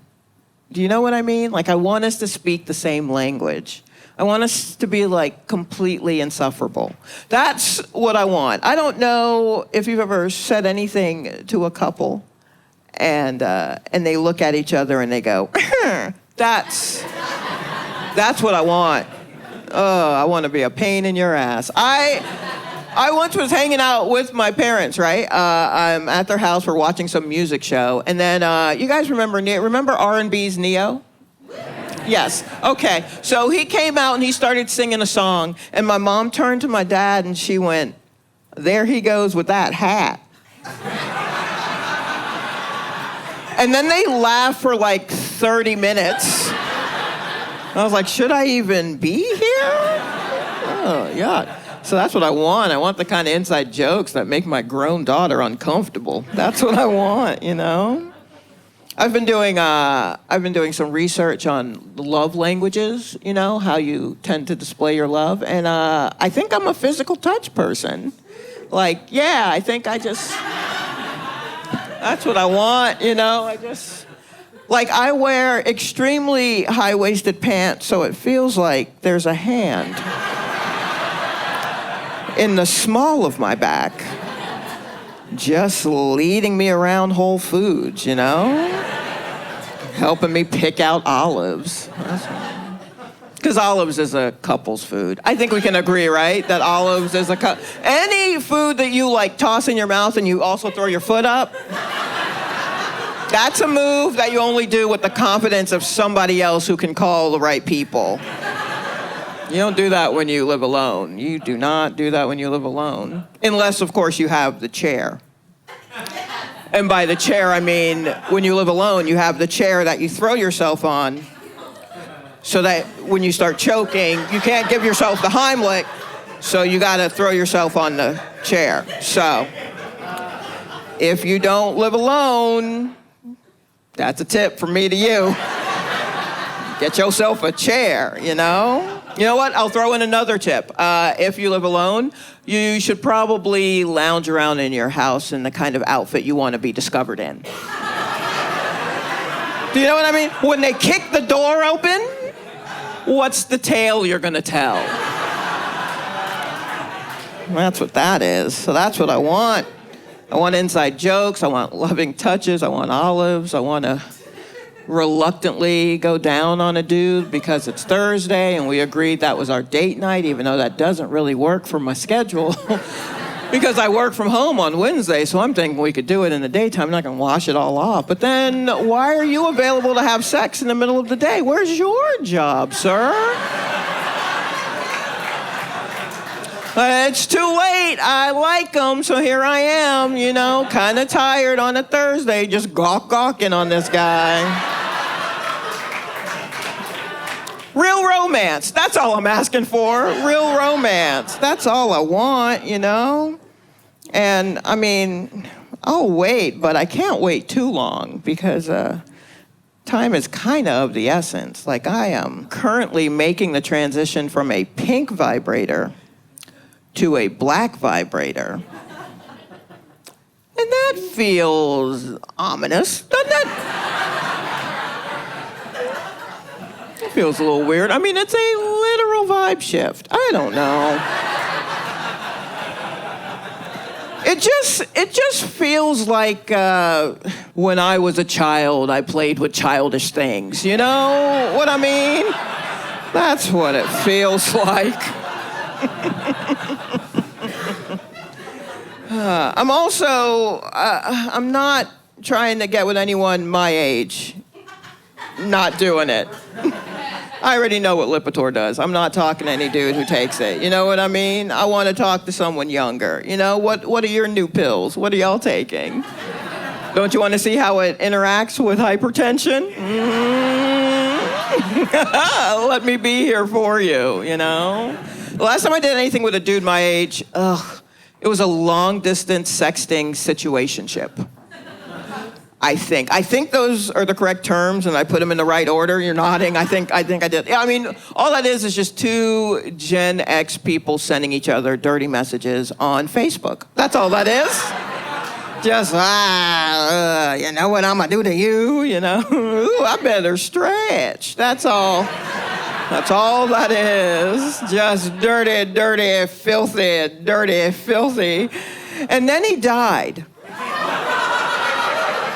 Yeah, sudden heart attack. Do you understand what I'm up against? I don't have that kind of time. Like, the only thing hardening were his arteries. I'm up against steak. I can't, you'll never win against steak, you know? So he's gone. But he did change my views on ghosting. That's enough out of me. I'm Shalewa Sharpe. Thank you very much. I'm in a good space, man. I'm just here because I want to talk to y'all directly and tell y'all, yo, spend time with your family. It's very important. Even if you don't like your family, spend time with them. You know what I mean? It's good. Because look, when you spend time with your family, you learn you're not the only autistic one. You think it's just you. You think it's just you till you're around your cousins. You be like, oh, we all special needs. Like, I didn't know that. Because I learned all of them special, but you learn how they handle their special needs. You know what I mean? I know they all autistic of some kind, because we took a family photo, nobody was staying still. Everybody was fast as shit, but they all big in the body. How can I describe how my family looked? Everybody looked like a bus driver. Does that make sense? That's the best body type I can describe. They look like bus drivers and deep freezers. That's the best way I can describe how the rest of my family looks, you know what I mean? But they all fast as shit from the top half, it's all up here, right? And I love spending time with them, because that special needs come out hard in little things, because they're competitive, right? But once again, they don't got the body type to be physically competitive. So they play games. That's what my family does. They love games. My family's favorite game to play is Uno. That's their favorite fucking game. Yeah, you know, that's the most autistic game out here, man. It's numbers and colors. If you love that game, you on the spectrum. It is what it is, yo. It is what it is. My family loves that shit at every age, at 40 and 5. Everybody in my family loved that goddamn game, but sometimes it get a little, heated in the moment, you know what I mean? They were playing, the 40-year-old was playing the 5-year-old, and out of nowhere, all I heard was, she bit me. I was like, what? And you think, oh yeah, this is about to be the 5-year-old bit a 40-year-old. Makes sense. Nah, the 40-year-old bit a 5-year-old.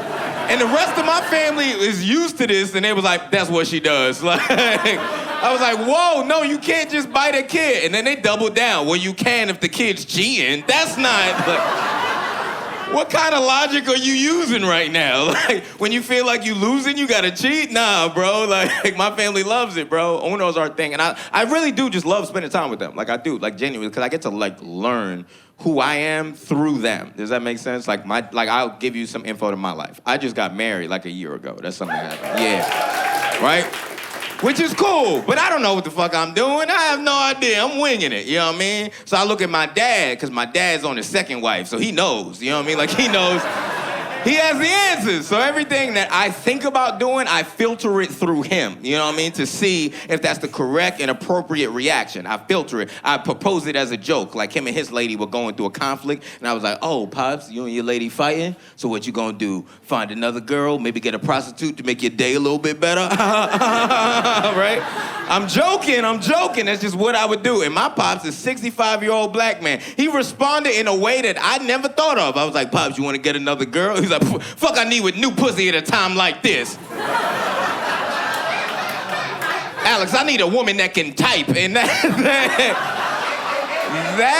was the craziest thing. That's how I know I'm not mature yet. That's how I know, because pussy's still right. What are my dad's problems? How many documents does he have? Like, you know what I mean? My dad's 65 years old when he said, I don't need pussy. Can she do Excel sheets? Like, that's where he is as a man, yo. And I love having a dad, too. And I'm talking about my family a lot on this set, because, like, I pride myself on having one, you know what I mean? Because I grew up in the hood, bro, and a lot of my friends didn't have dads. So that was my one bargaining chip. That's the one thing I had, for real, you know what I mean? Because you can't tell by my body language or this shirt tied around my waist. I didn't play sports. It's not really my thing. Yeah. Wasn't good at them. So that's like how I would brag. Like my friends could dunk and shit, but I would always like, I was kind of like negative. Like my friends would be dunking, I'd be like, whatever, I got a dad. Like that was always like, fuck y'all, it is what it is. I know some of y'all in here don't got dads, and sorry, it brings me joy. It's all I had, bro. I had a dad in the hood, man. It's like being raised by a unicorn. I was up, yo. Everything was possible for me, but my dad always wanted me to like be humble, and that's hard to do when you a kid. You know what I mean? We all arrogant as kids. As a grown man, I understand. Some people don't have dads. I get it. Some of y'all traumas and shit. Like make some noise if you don't have a dad in your life right now. Like you don't have a dad. Oh, everybody in here got dads? Just one sad couple of it. I saw you. I saw her trying not to. She saw y'all didn't clap, and she was like, never mind. I get it. And look, don't fucking look to see who it was. You leave her alone. You know what I mean? A lot of people in this world, a lot of people gonna watch this. They don't have fathers. And I tell you, sometimes your trauma makes me laugh. It is what it is, yo. You know what I mean? Like my best friend, a Spanish dude, he told me how his dad left his life, and it made me laugh. Yes, sad, but made me laugh. Because he told me his dad left his entire family after a game of Uno, and that brought me joy. That brought me... Because that's how my family bonds. Like, how intense was that last game? As a Spanish man, to leave your entire family after Uno? Uno is a family game. Like, what was that last game like? He was like, draw 4. Enough's enough. I'm sick of these cards. I'm sick of this kid. Fuck everybody in here. I'm like, yo. Like, think about it, because it's a different experience. Like, think about it. Think about it. You want me to skip? What, you want him to skip? He just skipped town. It's not the same experience. You know what I mean? Like, think about it. It's like my friend can no longer play that game anymore because he's playing for a different reason. I'm trying to play a fun game of cards, and he's trying to play reverse to get his dad back, and that's not how it works. My favorite part of doing that joke is watching people with dads like, oh, shut up. Stop being dorks. I'll leave y'all with this, just so y'all can know a bit about me, and this is one of my favorites. I told you I just got married, but I don't really fuck with it like that. It makes me, nah. I don't, because it changed me as a man. It fucking made me empathetic and kind, which is garbage. No dude wants that. Women, I see why y'all don't want empathy. Empathy is ass. It's no fun. Like, I'll tell y'all a little bit about me. I used to love aggressive sex. That's who I am as a man. I used to love that shit. You know what I'm talking about? You know that sex when you don't care if the other person lives or dies? You know what I'm saying? That hand on the neck. I know what you... Come on, fur jacket. You know that hand? Yeah. I miss that shit, but now I can't do it because I care about my girl just a little too much. You know what I mean? Like, it don't work the same way. My girl be like, baby, choke me. I'm like, I can't. You have asthma. Like, that's who I am now. Like, choke me harder. I'm like, no, where's your inhaler? Like that. Baby, let's do anal. No, I saw what you ate today. I can't do it. Like, look, I love y'all. My name is Alex Babbitt. See you later. Hey, before we go to Joke Town, I just want to get ahead of all the stuff that's about to come out about me. And it's all true. Oh, no! Fellas, don't you hate it when all the stuff that's about to come out about you is true? I know you know what the fuck I'm talking about, sir. He's looking at me like, no, not that stuff. Don't tell him the true stuff. But it's about to come out. Take my hand. Oh, can I have eyes? Everybody be with me, be with me. Oh, someone's on their phone. Get off. Okay, it's true what they're gonna print. I was conceived inside Walt Disney World. Okay? And don't ask on which ride, okay? That's gross. They're called attractions. Okay, put some respect on it. And if I was born a boy, I was supposed to be named Orlando. So contrary to what the media is gonna spin, this is the best I could have turned out. This is the best I could have turned out. You don't like that my stand-up's a little theatrical? I should be getting engaged on Space Mountain right now. In an alternative world, there is a BYU Mormon student named Kyler. He's on bended knee with a sign that says, will you mini me? I don't know what that means. But it doesn't matter to Kyler. No, not when he's trying to become my Ohana. You know what I mean? Then make some beauty on my beast till I'm Moana. Come on. Come on, sir. I know you want to. Come on. Hey, come on. We're gonna write a movie together. That's my best friend. No, but I am an unserious person. My name, I go by Danny, but my full name's Danika. That's just my parents' names put together. David, Monica. My name is a couple's ship name. It is a wedding hashtag, okay? You think Bradgelina and Zanessa are going on to Serious Lives? Be real, okay? I have been told by many friends that I look like someone who makes wishes regularly. Which is an insane thing to say, because I do. That was one right then. That was one just then. But I'm a sillier person. Anybody else queer? Any queer people here? Okay, a couple, that's nice. I identify as queer, which means I'm bisexual, but I'm better at branding.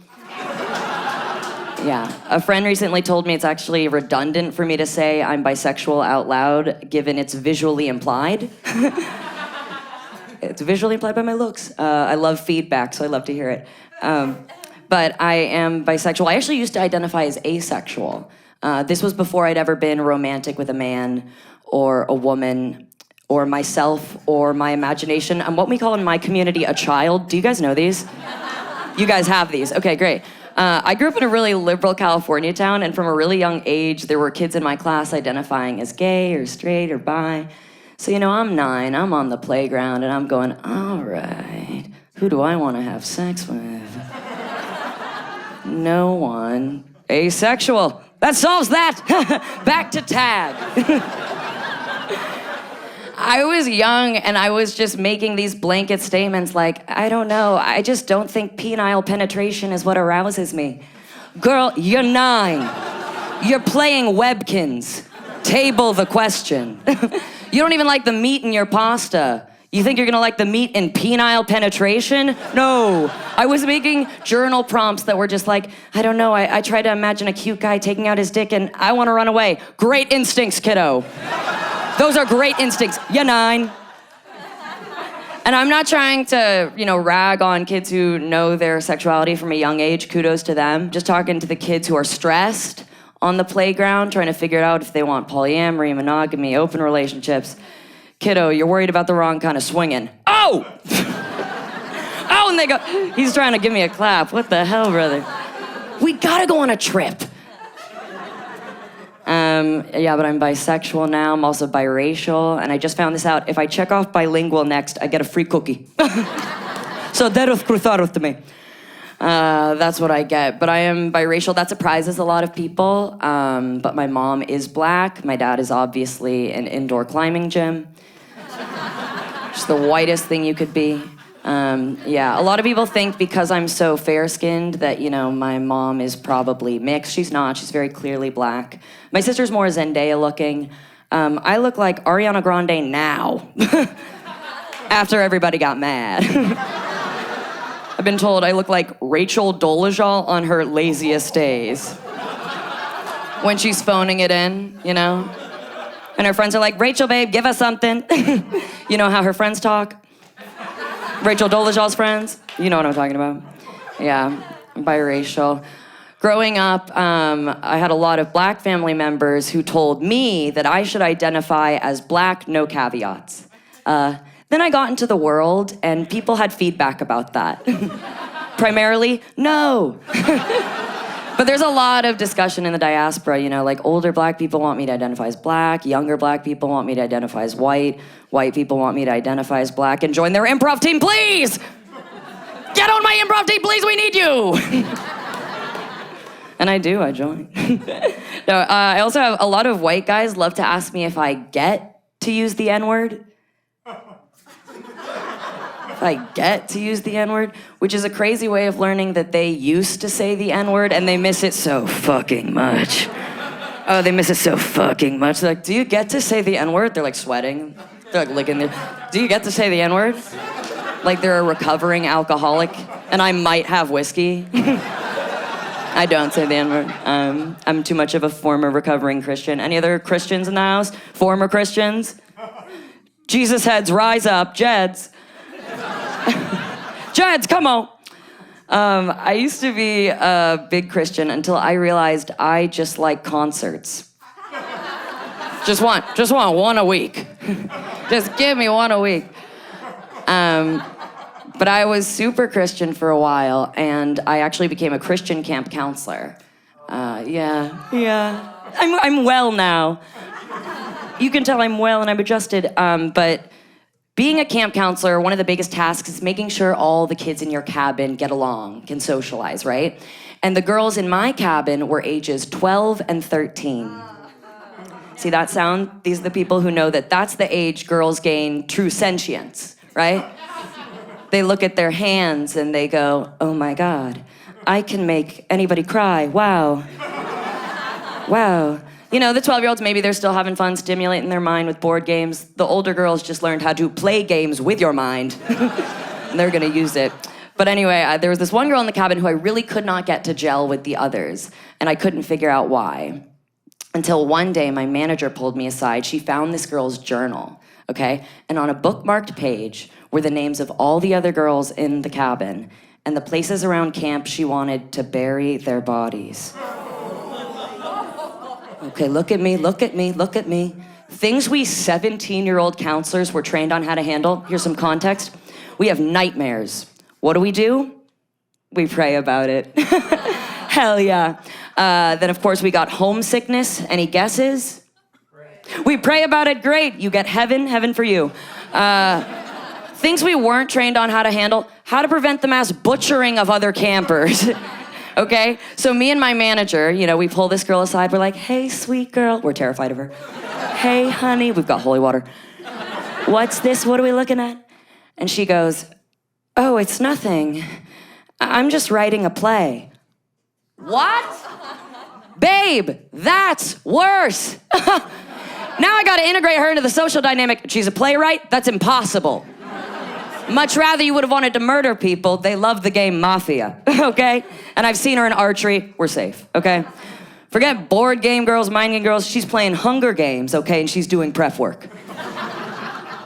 But of course, this is a serious issue. So me and my manager, we have to do the smartest thing. We have to do the logical and the safest thing in this situation to take care of it. We prayed about it, yes. Our God is an awesome God. And you all can also have heaven. That's amazing. That's the last heaven I'm allowed to hand out tonight. So the rest of you, good luck. Good luck with the rest. And you can laugh about it. Oh, you prayed about it. Ha ha ha. That was you. But it worked, okay? No one died. And there is still, more importantly, only one Lin-Manuel Miranda. That's the power of prayer. Anyway, I've been Danny. Have a good night. As y'all can tell, I am a little bit of everything. That's right. I don't know why that was funny, but... If you guys like hip-hop, then I am Common the rapper. That's right. Or in New York, they think I'm Joe Budden, which is nice. If you guys like crime, then I'm like a Slim Thick Suge Knight. If y'all like Westworld, then I'm Jeffrey Wright. And if y'all like Fresh Prince of Bel-Air, I am just a young Uncle Phil. It's a young, Princeton-bound Uncle Phil looking for the right Aunt Viv. Any black women here tonight? What's up? Hey, okay, we'll talk afterwards. Talk about Fresh Prince of Bel-Air. But no, I know I'm an uncle, right? I know I'm an uncle because I also have a niece. But I also know that I'm an uncle because when girls get to know me, they're never like, wow, he's giving zaddy, okay. No. When girls get to know me, they're like, wow, okay, he's giving Zuncle. Let me get a Nintendo 64, sir. But that is because I'm in my 30s now. Make some noise if you're in your 30s. Where y'all at? Yeah, that's what's up. I can hear the sciatica in y'all backs. That's what's up. But yeah, I'm at the age now where I get bad advice from friends. I know that because the other day I texted my buddy. I was like, yo, buddy, I don't know what to do with my life. I don't know where I'm going. And he texted me back and said, don't worry, bro. You're exactly where you're supposed to be. And I just thought to myself, bro, did you even try on that advice? Like, I know I'm not where I'm supposed to be because my dad died when I was young. Left me with $4 million worth of property and real estate. And I'm doing comedy in a bowling alley on a Wednesday night. Mind you, a great taping, an amazing bowling alley, but it is a bowling alley. That's not where I thought I would be with my life, you know? Like I thought this is just like a roundabout way to tell y'all that I'm broke as fuck. Sorry, we had to say it. I'm broke as fuck, I am. I'm so broke that before this I got a $2 coffee and I pay with cash and card. That's how bad it's going, you know what I'm saying? Like I'm so broke that I've revisited who I want to date in life now. Like now I want to date a MILF who happens to have a 25-year-old son who wears the same size shoe as me. You know what I'm saying? So like when Jonathan has Jordans, I then would have Jordans too. It'd be amazing. Now I'm really broke because I moved there from Los Angeles. And that's not a flex, it isn't. It's just an announcement that I will kill myself soon, that's all. It's just tough living in New York. New Yorkers are tough. You guys are tough people. You guys are very honest, right? They come up to me like, yo, LA people are so fake. And I'd be like, I don't know if you looked around much, but honestly, I'd rather be around fake-ass people than all these real-ass rats. I don't know if you've seen them. They're everywhere. They're on dating apps now. It's crazy. I went on a date with a white rat the other day. Took her to Cheesecake Factory. It was pathetic. But no, I just feel like I was misled moving to New York because I watch a lot of Spike Lee movies. This is where the diversity requirement kicks in. Who did the work? Who knows who Spike Lee is? Good. Let's go, white people. I love y'all. Spike Lee, black director, talks about the black experience in Brooklyn, so I thought by moving to Brooklyn, it would be all black people all the time. But when I moved to Brooklyn, I moved to this area called Park Slope. And I just thought to myself, Spike Lee, you lied. You didn't mention the mecca of espresso and baby strollers. That's not what I thought I was getting myself into. Like I thought my first day in Brooklyn, I would go into a pizza shop. There'd be a black dude in there named Buggin' Out. Just like do the right thing. He'd walk in, he'd be like, yo, I fucking hate this place, Sal. Where all the black people are on this wall. It'd be a classic racial dispute. But instead I went into that same pizza shop and it was just 4 teenage white kids debating who was a better rapper, Drake or Kanye West. And I just thought to myself, I don't know if you guys are ethnically equipped to have that type of conversation. So now my 4 best friends are teenage white kids. Mark, Dakota, Luke, Tucker, and Max. They're good kids. Some of them are here tonight. Just go on my Instagram page right now. It's a picture of us leaned over a car with a caption that says Wu-Tang forever. Like, I feel like this generation of kids is like the most unabashed, I don't give a fuck generation ever. Like, I know that because the other day I was looking for an intern for the company I work for. I reached out to this kid in an email. I said, hey, Michael, are you available to interview this afternoon?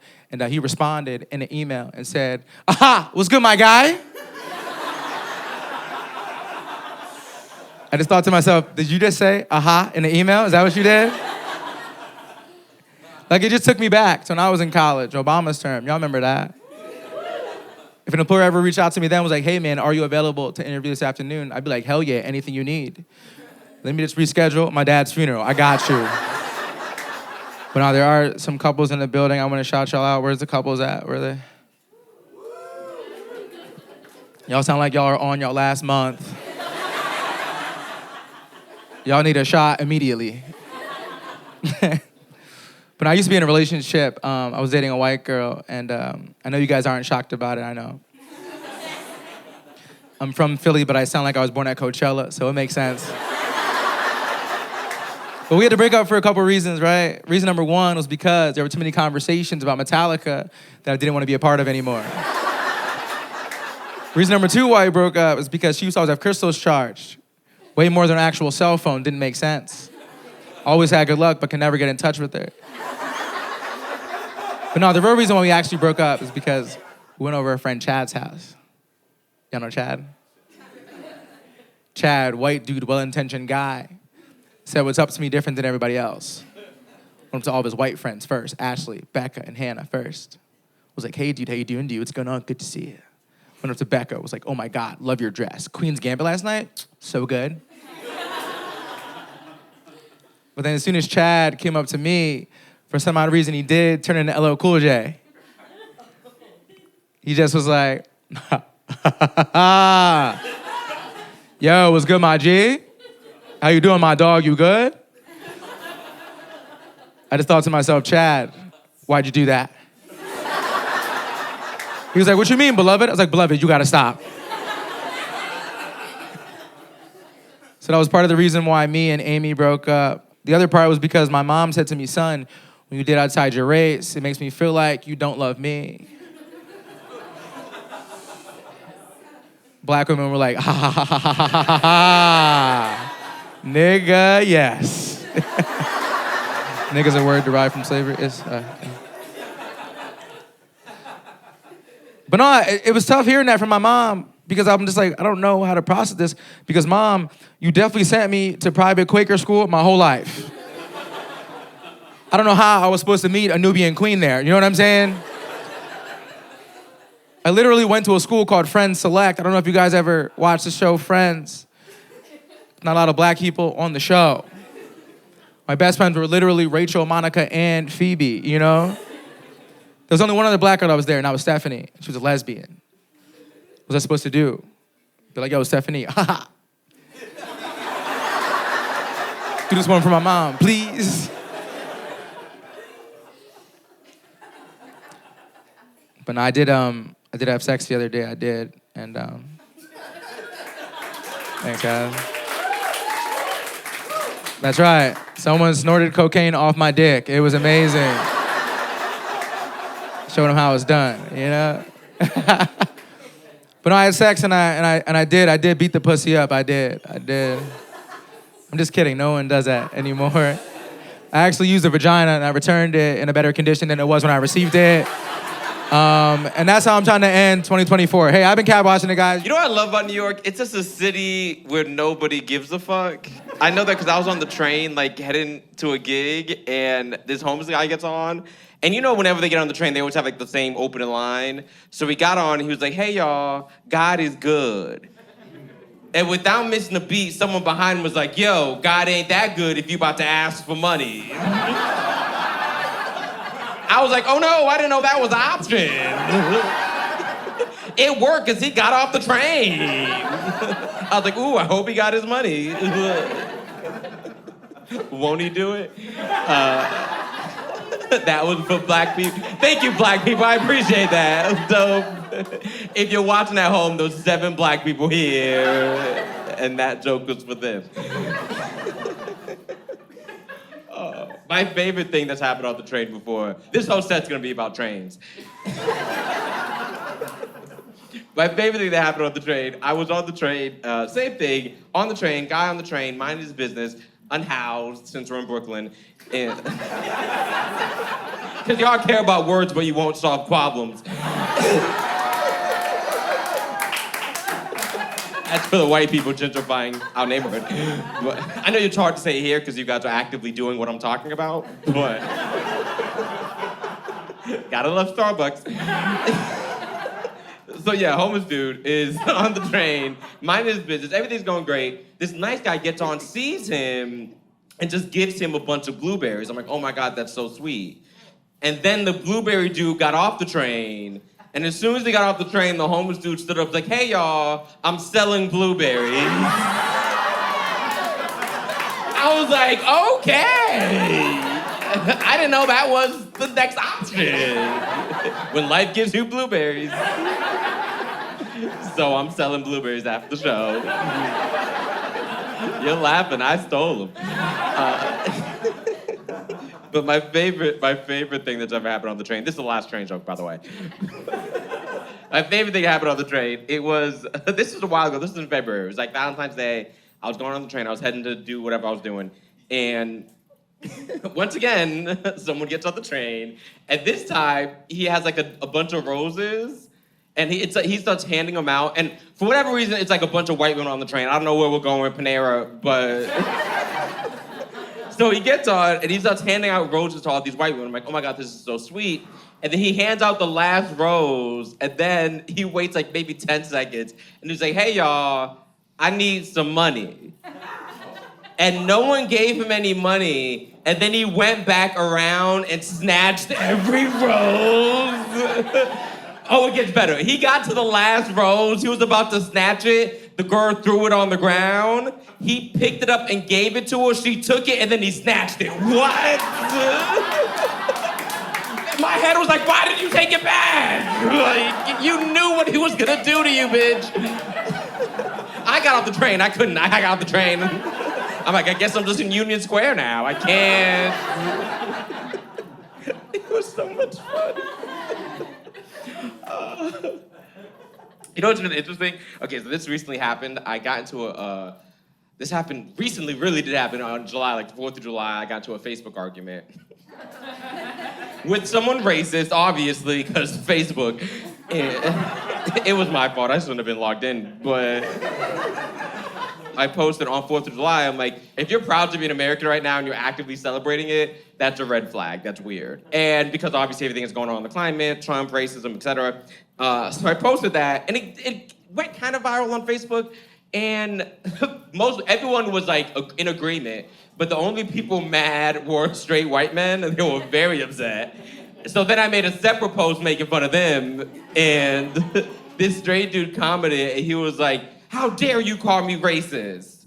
And I'm like, "Ooh, nigga, I didn't tag you." So the fact that you think I was talking to you means I was. Like, you're probably racist. And then he did the most racist thing ever. So then he was like, "I'm not racist." And then he tagged his black friend. I'm like, "Oh, bitch." Like, he tagged his black friend like he was a fucking Pokemon. It was crazy. He was like, "Tyrone, I choose you." Like, you's cool. Thank you. White people are very uncomfortable. Black people.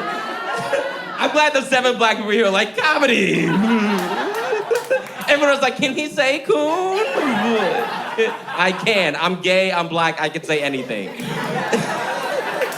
Thank you. Don't act surprised that I'm gay. You see this jacket, bitch. No one saw me walk on stage like, "Oh my God, he's a pussy monster. He's drowning in pussy." If you thought I was straight, you're stupid. No straight dude stands like this. Unless he got a secret. And the secret, grinder. I will report back. My favorite thing about it is the black dude didn't reply, the person he tagged, which made me so happy, because I'm sure he was just sitting at home with like, "Again, Connor? Damn!" Like, stop tagging me in this bullshit, you're racist. He's like, "What happened to my black friend? He didn't respond." I'm unprofessional, so I have to look at notes. Okay, so the next joke just says, "I feel like white people should always have nightmares." That's all it says. That's all it says. I don't think y'all deserve a good night's sleep. I don't. You've done too much to us. But let me preface that. I think if you're a gay white person, you should get 1 good night's sleep a week, all right? And then if you're a white woman, you get 2. And then if you're trans, you get 3. Yeah, so you gotta transition to sleep good, bitch. And if you're offended by that joke, I mean it sincerely for you. I hope you have a nightmare tonight. Like a very specific one about like your aunt. This set is unhinged. What? Okay, here's something that happened. My type fluctuates, right? Like my type file. Oh, it's always men. It doesn't fluctuate that much. I have to specify that before when you hoes get hope. Yeah, it's always dick, but the type of dick fluctuates. And lately I've been into like hood niggas. Like, I know, bitch. And I felt that in your spirit, bitch. I felt that. The problem with being into hood niggas is like, statistically, they're not the most homosexual friendly. So I realized the way I have to hit on them is, okay, so this is for the 7 black people. I tour with Godfrey a lot. If you don't know who Godfrey is, thank you. Yeah, thank you, black people. I knew the white people wouldn't know. I tour with Godfrey. He was on Soul Plane. He's 7-Up dude. He's dope. I've been touring with him for a long time, and his fan base is very black. So sometimes there'll be hood niggas in the shows, and I'm trying to fuck. And I realized the way to do it is you gotta be like, when you're hitting on a hood dude, what I tell the hood niggas is basically, I just tell them I'm into violence, So that means like they won't beat me up. Like, oh, we can't beat him up because he'll come. We don't want to make him come, like, because that's gay. And then we fall in love. I think one of the most biggest white privileges that y'all don't even realize that y'all have, the biggest white privilege is white people, y'all get to have ugly trans people. Nigga, Caitlin's ugly. Like, what are we doing? Caitlin's ugly as fuck. The bitch is ugly and she gets to exist because she's white. All black trans people gotta be bad bitches. I knew the black people would laugh and clap and I knew y'all are gonna go home and be upset, But nigga, Caitlyn killed a motherfucker and y'all gave her Woman of the Year. It's bad. Like, she shouldn't be Woman of the Year. I love how some of your arms are crossed. Like, no, but I have a trans friend, me too, bitch, and she's a bad bitch because she's black.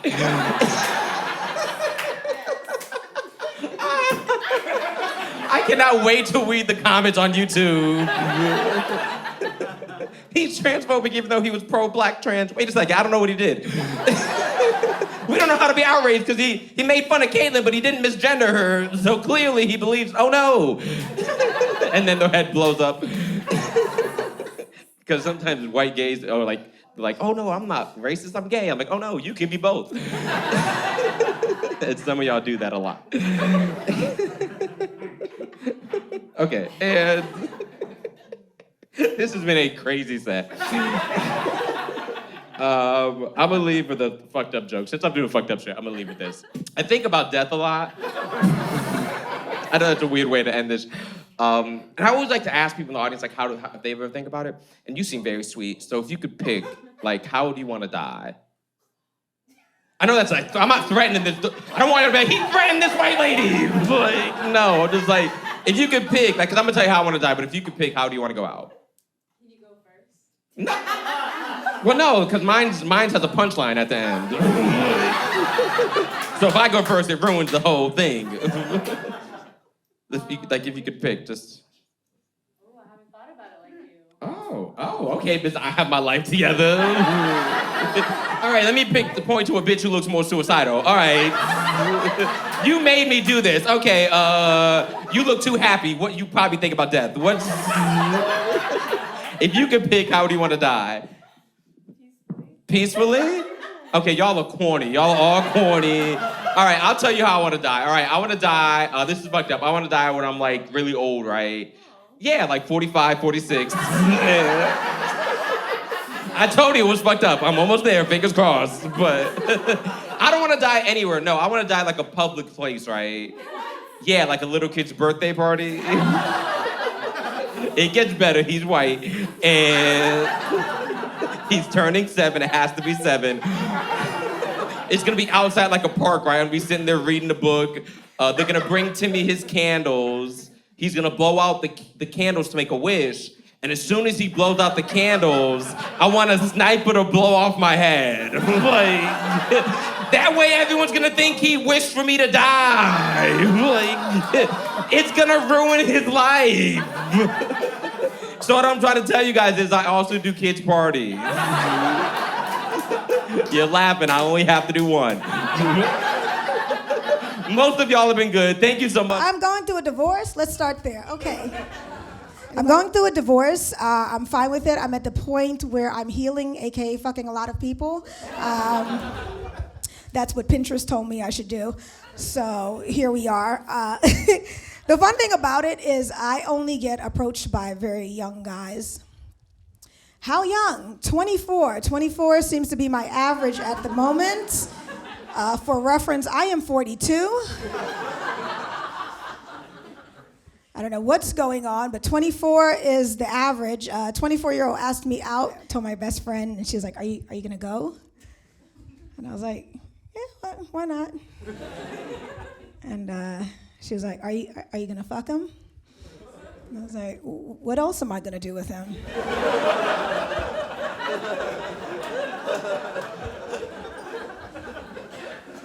He's 24. Do you think I'm here for the conversation? After we were done, he looks at me and goes, My mom is 44. It's like rude. It's very rude of you. And when he said it, I can see that he had been sitting on that information for a very long time. And he was just waiting to tell me. Like, it's like, you ever have somebody that wants to tell you a secret and they're like, I just can't help myself. And he just let it out. And I was like, what's that bitch doing? Maybe I should be hanging out with her. Better question, is she still married to your dad? Like, that's... 24 has been the youngest I've gone so far. It's been wild times. What I realized going through the divorce is it's kind of like when you get dumb drunk and then you never want to drink that liquor again. It's like, I don't know if anybody's ever gotten shit-faced off of tequila. You cannot smell tequila. You cannot see tequila. You don't want to hear anything about tequila. That's how it is going through a divorce. Like, I don't want anything that remotely resembles my husband. And with that, what I'm realizing is my taste of men is completely changing. For example, I prefer men who speak English as a second language. That is my type because I don't like my men to have access to all of the words.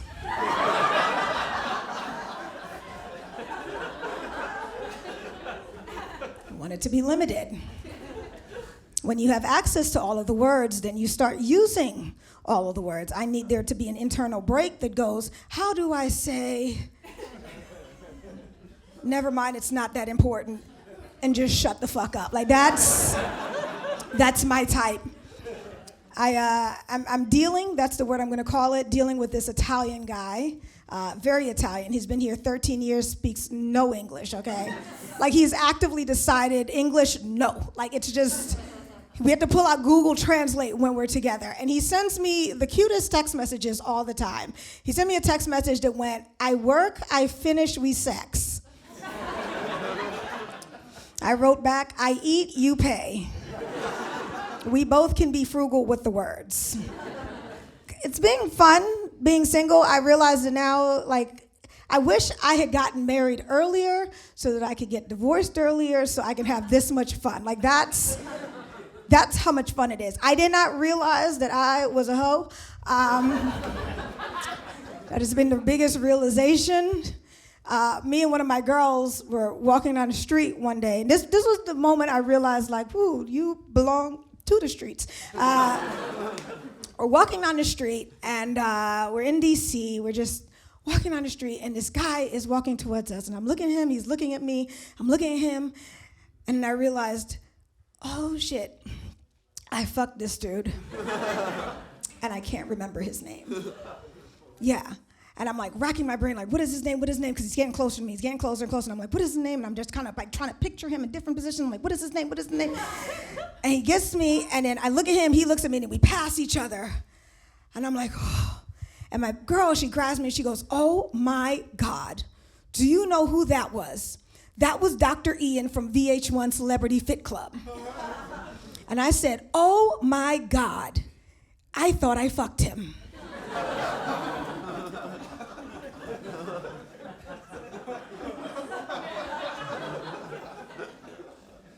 And she goes, why would you think that? And I was like, well, he looked familiar.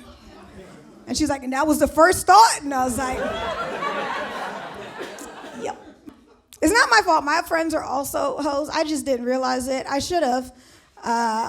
One of my girls called me one day and she asked me, she was frantic. She was, I have a question, quick question, like serious question. What is the plural of penis? Is it peni or penises? There's no reason you ever need to have more than one penis in a sentence. How are you even using that? I had two peni in my mind. Like, there's no reason that you ever need to be able to pluralize penis. I feel like all the women in New York were going through a hoe phase, just as a collective. I'm not gonna point you out, you're nodding and smiling. You're like, yeah, she understands me, I get you. Like I said, I've been doing some wild things in the course of this separation, and I think the wildest thing I did, I was on my way home on the train, and I met this guy, and he started talking to me, and then we ended up hooking up. Not on the train, like, we got off the train. And that very night, the same night, I know. I don't know if that was judgment or that was like, that sounds fun. But I call, I'm telling my girls. I realized when I told my girls and my guys a story, just two different reactions. My girls, all of them had the same questions, like, oh my God, did you use protection? Is he cute? Are you gonna see him again? 3 questions. My guy friends, their only question is, what train were you on?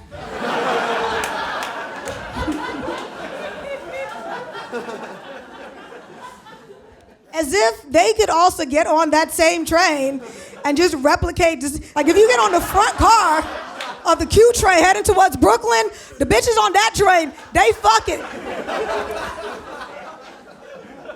Because that's how men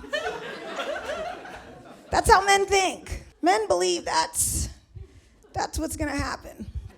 I've been going out, like I said, more during this whole process. Things that I wouldn't normally do. I ended up at a random party. It was a friend of a friend. I showed up, and this couple approaches me at the party. A man and a woman. A man and a woman. And she says, "My husband and I find you very attractive." I was flattered. I was like, "What? That's amazing. Like, both of y'all, me?" And she was like, "Yeah, good." Because me and my husband couldn't even agree on toothpaste, and y'all. And like, we've all seen this scenario on TV or in the movies, right? Like we've all seen, like we all know what's happening right now, right? But like I never knew like it actually happened in real life. So I'm like, oh my God, like this is really like I'm getting propositioned right now. Like I'm so excited. So I'm like, okay, let me make sure I'm doing this right because, I don't want my heterosexuality to get in the way of a good time. So I just. So I said, I was like, okay, so how does this work? Like, do me and you hook up and then he watches? Or like me and him hook up and you watch? Or do like y'all start hooking up and I kind of double dutch in? Like, how do we do this? I want to just make sure. She goes, we're not asking you to have a threesome. Oh, okay. Read the room, bitch. Okay. So I was like, all right. And she goes, my husband and I, we actually host orgies. Bitch, same, potato, tomatoes, the same shit. So she continues, she was like, we actually host orgies. We do it monthly. Matter of fact, most of the people at this party attend our orgies. As if to say, you already here, so. Now, I've never been to an orgy. I've never been invited to an orgy. I don't know if I'm an orgy kind of girl. I don't know. But I'm, this is the season of yes. So I'm like, let me just look around to see who all gonna be at this orgy. See if I wanna go. So I'm looking all around to see who all is there. And I realized that if I decided to go to that orgy, I'd be the most attractive person at that orgy.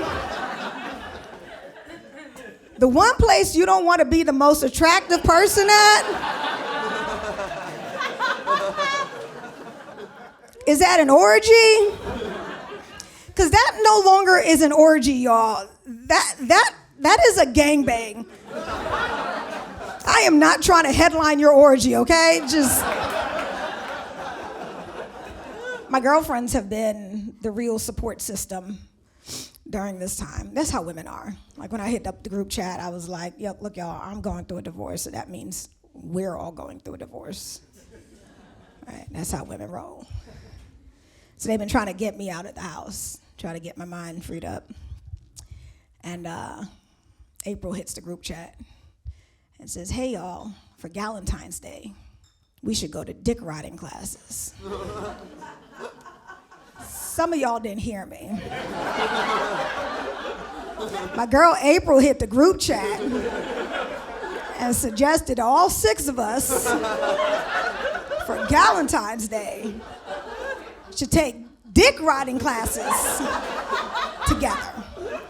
Because April was on Instagram and she had seen that this woman was going viral for going all around the country, renting out the ballrooms at Marriott's and Sheridan's, teaching women how to dick ride with pillows. I don't know if it's a BYOP type situation. I don't have any answers to any of the questions that are now coming into your mind, but April thought it would be a great idea for all of us to get together and take dick riding classes. That's when I put my foot down and said, absolutely not. And she's like, come on, I think it will be empowering. Bitch, what? Empowering? No, thank you. And I told her, I was like, I'm not taking dick riding classes because it's a waste of money. Men don't care. There's not one man in this room that's about to get it on and little lady's about to hop on them and he's like, whoa, whoa, whoa, whoa, whoa. Wait a minute there, partner. Before you climb up on top of me, do you have any certification? Can you show me what modules you've completed? Nobody cares. It is a waste of money. The other problem I have is that men, y'all would never do that in reverse for us. There would be zero reciprocity. There could be a Groupon, buy one, bring all your boys for a treat your woman right kind of class, and ain't nobody showing up for that goddamn class. The only people at that class would be butch lesbians. That'll be it. You guys have been fun. My name is Ayanna.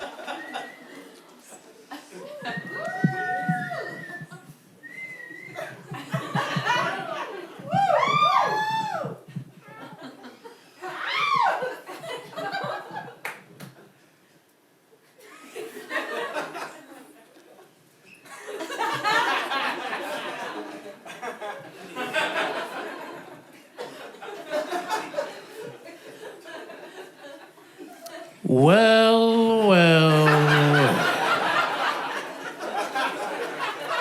Well, well, well, well, well, well, well, well, well, well, well, well, well,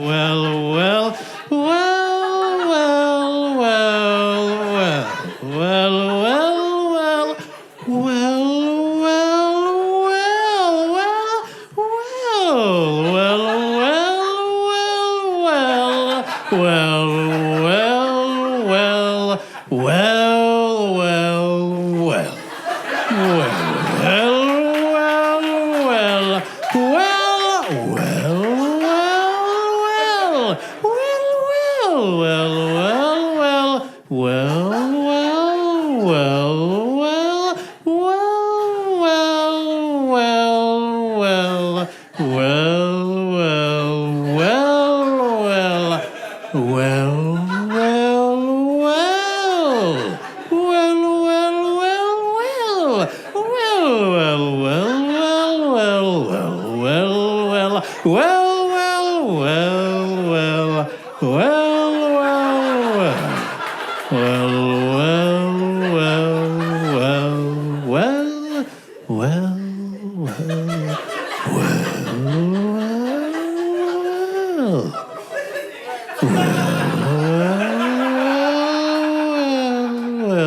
well, well,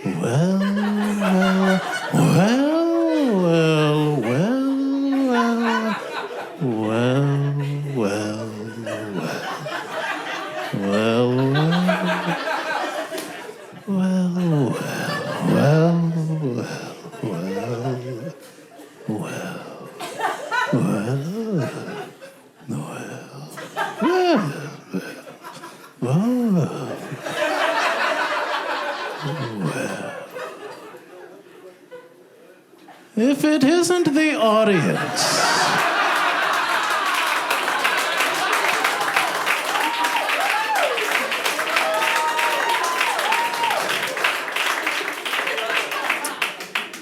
Let's get one thing straight.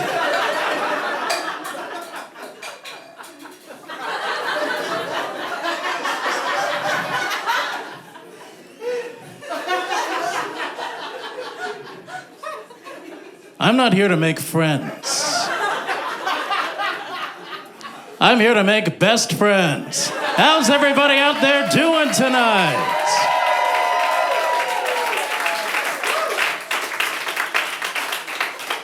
Now, a lesser comedian would stand up here and tell you that they could not hear you.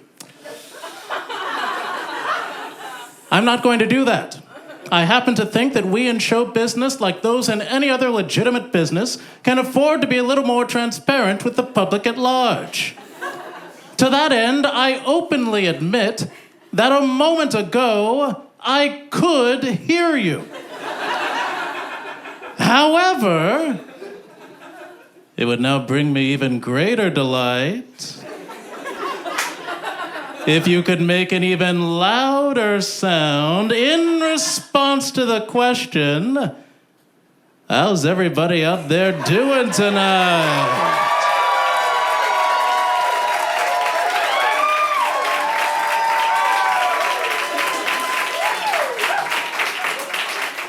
Wow. Well, I sure do hope this venue has insurance. 'Cause that sound you just made just about blew the roof clear off this joint.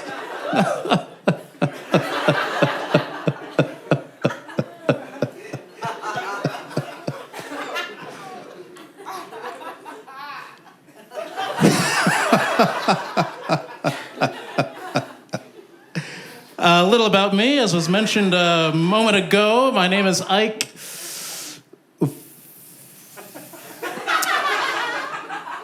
Ufomadu. I hope I'm pronouncing that correctly.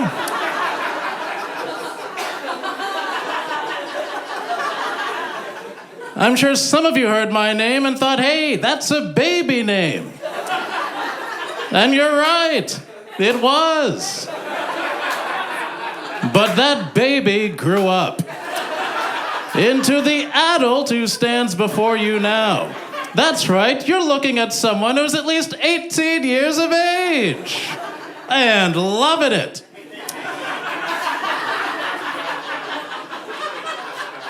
But that doesn't mean I don't miss being a baby.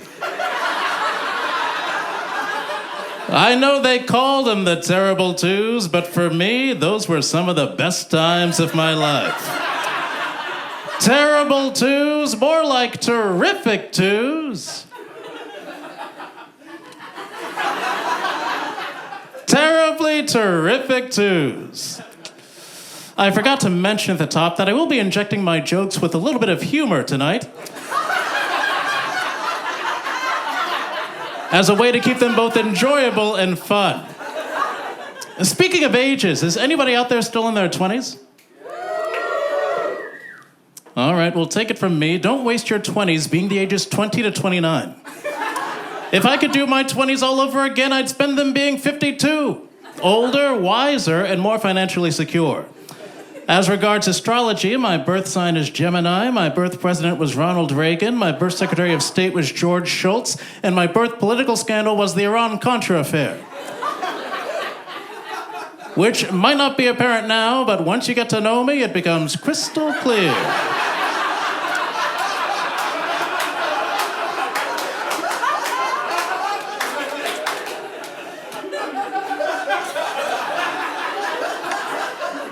Now, that statement might leave you wondering where I stand politically. I'll tell you where I stand politically. In line to vote for representatives who have my best interests at heart. And lucky for me, they all do.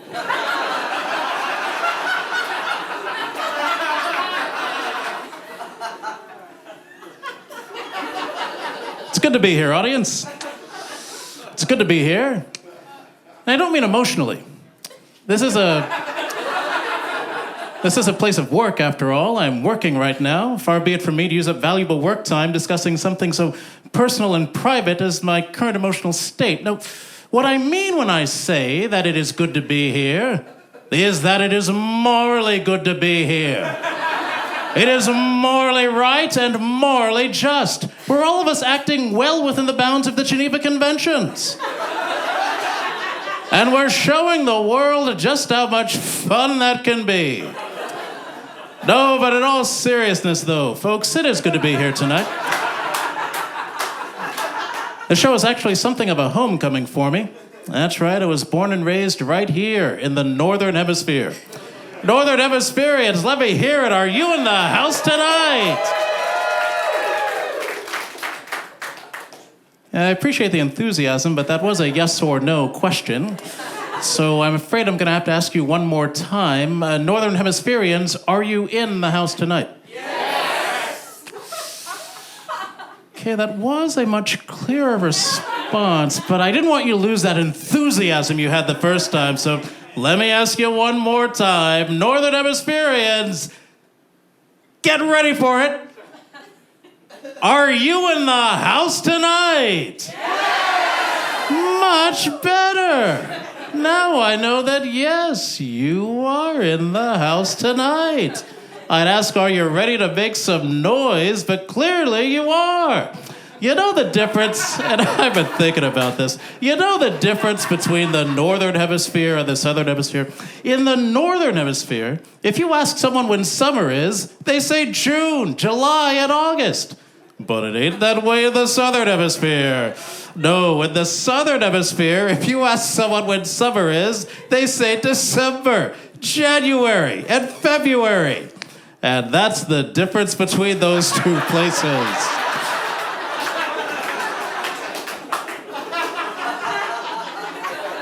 Just another one of my signature jokes. With a little sprinkling of humor on top. Oh, well, it's true that I do live in the Northern Hemisphere. I could certainly get a little more specific than that. I proudly hail from our world's newest York, New York. How can I tell it's new? Because it's still got that New York smell. You know, living in New York as long as I have, it's hard to get starstruck. You see a brand new celebrity every single day of the week. But wouldn't you know it, just the other week, you know the week I'm talking about, just the other week, I was walking down one of our world-famous streets when I stopped dead in my tracks. Because what did I spy with my little eye? I saw the wheels from the Wheels of the Bus Goes Round and Round song. I said to myself, God damn. Are those really the wheels from the Wheels of the Bus Goes Round and Round song? But then there they were, going all through the town. And on that zinger, it's just about time for me to get out of here, and this is a very emotional moment for me, since coming out onto the stage some 8-9 minutes ago, I can honestly say,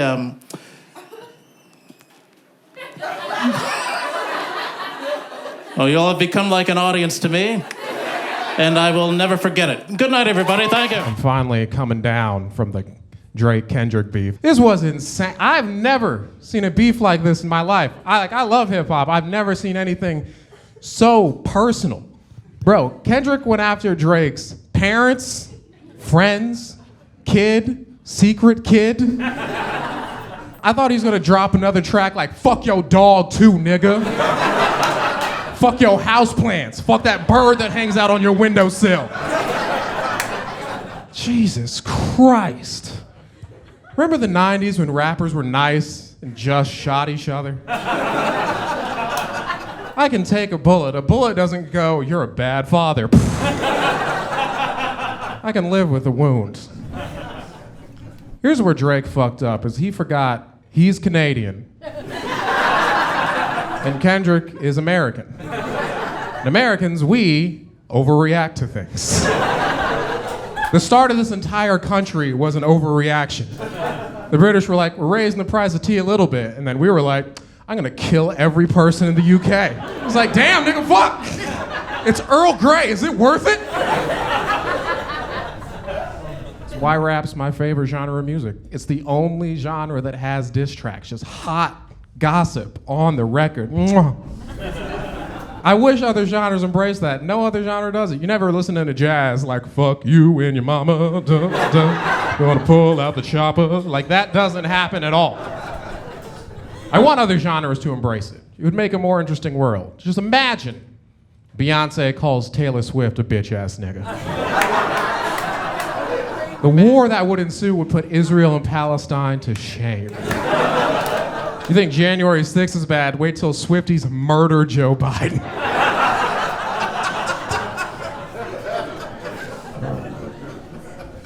Speaking of which, there are a lot of campus protests going on. I don't know how old we are. Do we have any people at the campus protests? That was a slight wave. Gaza's mightiest soldier. Yeah. No, it's cool. Where do you go to school? Get her. No, I'm kidding. I work for the IDF, nigga. Surprise. No.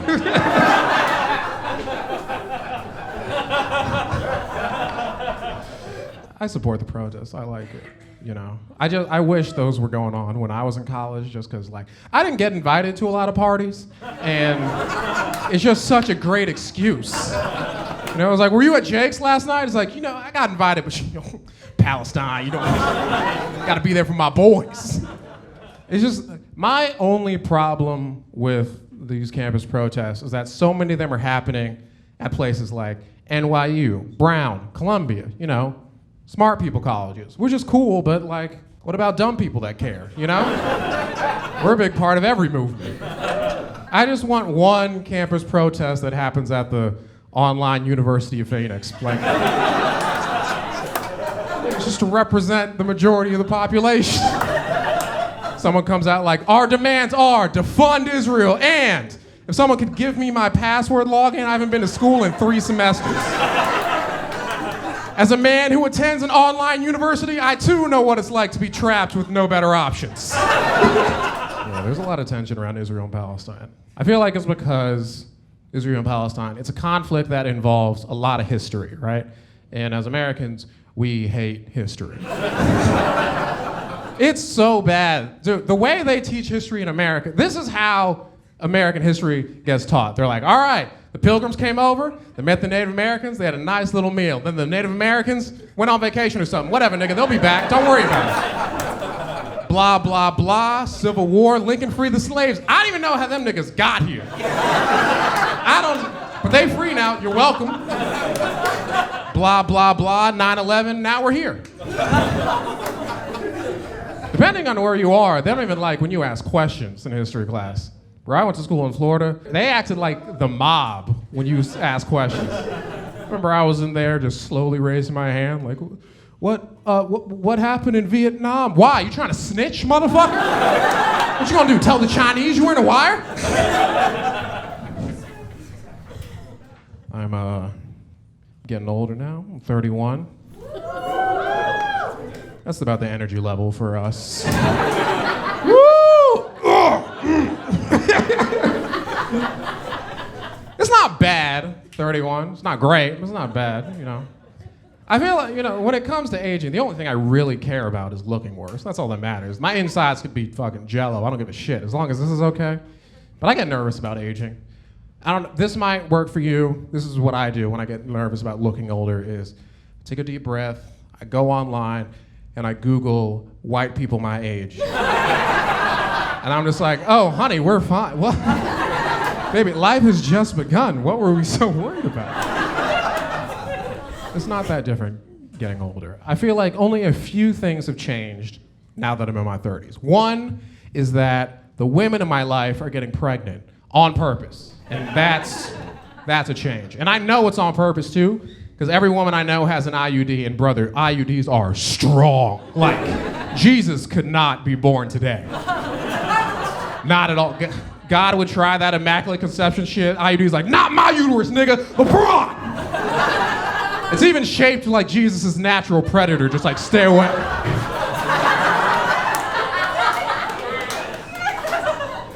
I don't know why, maybe it's because I'm like traumatized from growing up in the South. Whenever I picture an IUD, it's just sitting at the top of the uterus with a shotgun looking at my sperm. Now why don't you go back the way you came? We don't like your kind around these parts, what? I feel like the other thing that's changed is like when you hit 30, the universe just gives you a random hobby. Because like your body thinks you have kids, even if you don't. It's like, I need to be putting a lot of attention into something. And you just get a hobby, and you don't get to choose what it is. All right? I got rock climbing. A little autistic, but we can make it work, you know? Brother, I love white sports. I've done it all. Crew, lacrosse, squash, pickleball. I know about pickleball.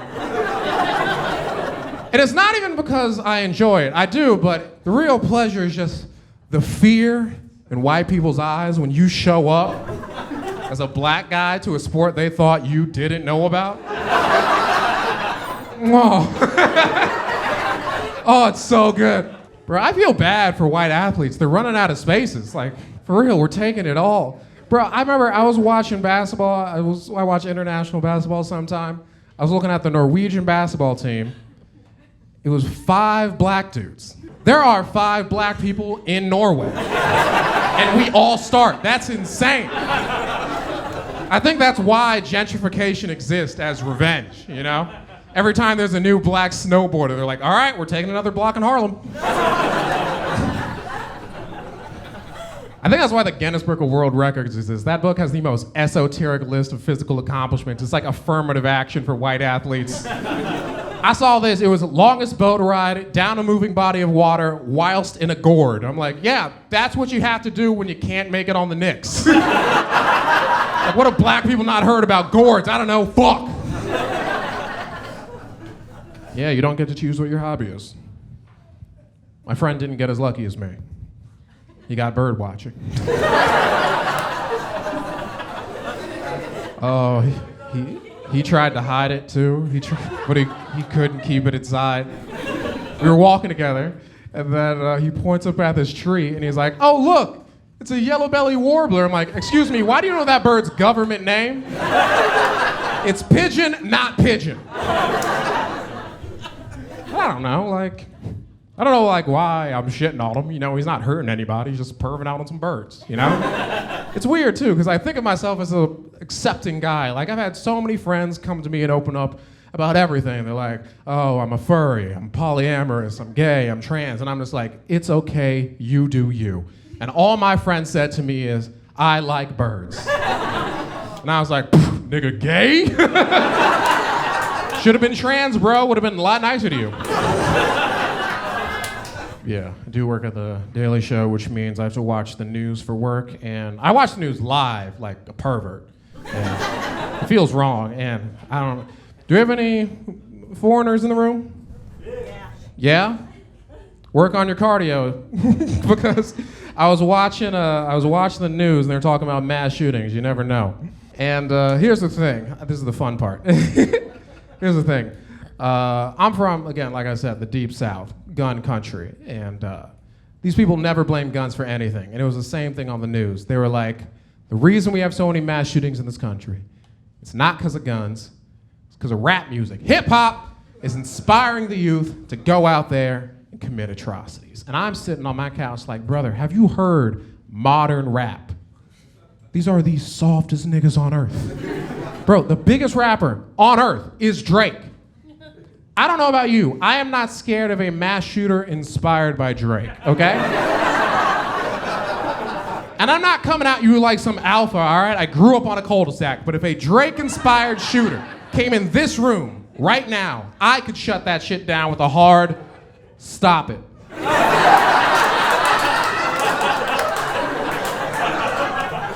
And he'd just be like, I don't know what I'm doing, I'm sorry. And light skin his way out of the room. We haven't been able to start. He already dropped the gun from his overly moisturized hands before the carnage could begin. Because I don't know, dude, like rap's different now. It's not the 90s anymore. Everyone's on Xanax and in therapy. Who else? You know, J. Cole, another popular rapper. One of J. Cole's biggest songs is called Wet Dreams. And it's about him trying not to cum in his pants. That's the new ISIS I'm supposed to be scared of. The motherfucker's like, everybody get on the floor. Really? The Kanye shooter? That one sounds scary when you say it. But to be fair, if you can't escape during the 45-minute rant he does before he starts shooting, that's on you. All right? You had time. All right, you guys have been fun. Enjoy the rest of the show. Y'all live here? Y'all ever get home like after a long day and crazy news and you just feel accomplished? You know what I'm talking about? Like you get home and nothing happened to you. You lock the door and you like, I did that. Fuck you talk about, spike these house keys. Nah, I'm tired of being tough. Like, I grew up here, yo. This shit different. Like, you gotta be tough. And I'm tired, man. Like, you can't even cry how you supposed to cry when you live here, for real. Like, sometimes I want to cry, but I don't. I get goosebumps instead, and I'll be like, that'll do. What the fuck are you talking about? Get out of here, tears.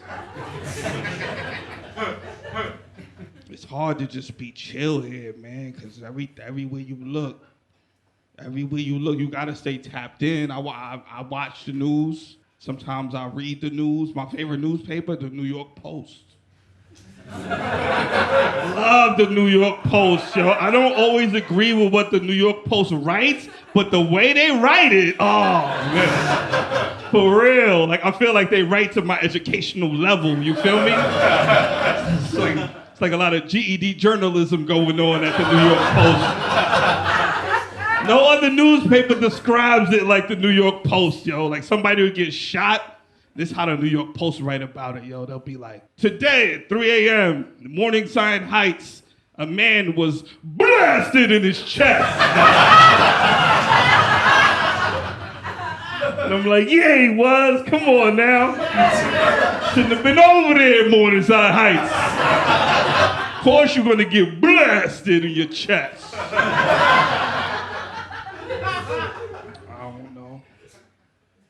I love it here, yo. It's the season 2. It's beginning to look a lot like Christmas. Everywhere you go. You know what I'm saying? Tell the truth. Take a look at the 5 to 10. We glistening once again, you know what I'm saying? Candy canes, silver lanes, they glow.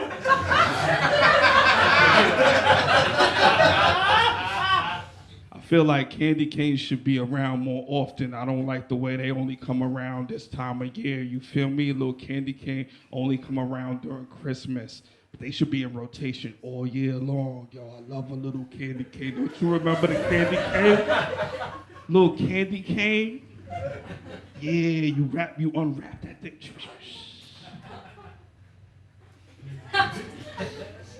You know I like to finesse that thing. You know, you finesse the candy cane, you be like... You never just finesse the cane? And then you get real sharp, you know what I'm talking about? You get real sharp, like you get real pointy, like a fucking little ice pick and shit. You just get it real, then you can stab somebody in the fucking neck. If you really wanted to, you could kill somebody with a candy cane is the moral of that story. It's the perfect murder weapon if you think about it, you know what I'm saying? Candy cane to the fucking jugular. It dissolves in the bloodstream. You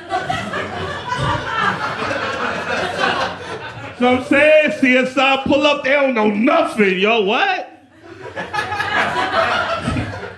Seems to be sugar in the bloodstream. Oh, man. Feel good. Yo, I had a birthday last month. Ooh, ooh. Shout out to me. Anybody here getting older? Okay, what is that? Every day? It ever just hit you? You like, damn, every day I just get older, every second, every minute. Can I get a break? Whoever's in charge. But now your boy getting older, man. My knees start making noises. Anybody out here with a knee noise? Yeah. You know what I'm talking about. And you don't know about the knee noise till you in like your most compromising situation. You feel me? You probably in the bathroom or something. You gotta take a load off and you just... I was on my knee. That shit said... I said, nah. And then I got back up and I was like, I did it again and the shit was like... I was like, yo, that's crazy. My knee just shushed me. I had to Google knee noise. After that, I Googled knee noise. I'm like, yo, what do knee noise mean? Google was like, yo, that mean that you probably missing cartilage in your knee. You know what I'm saying? Your bones is doing like that. And I'm like, what you mean? That's not my knee. You feel me? Nothing grinds my gears. You know what I'm talking about? I'm from the BX. You heard? I'm ungrindable. You heard? And then the next thing they was talking about was that you probably put on some weight or whatever. So, you know what I'm saying, a little excess weight, a little on your knee. So then it goes to shh. And I'm like, wait, what? Your boy's in the best shape of his life, yo. But then it hit me, I'm like, I forgot I got the Bronx on my back, you heard? I don't know how much a burro weighs or nothing, you know what I'm saying? But that shit probably a doozy on the knee.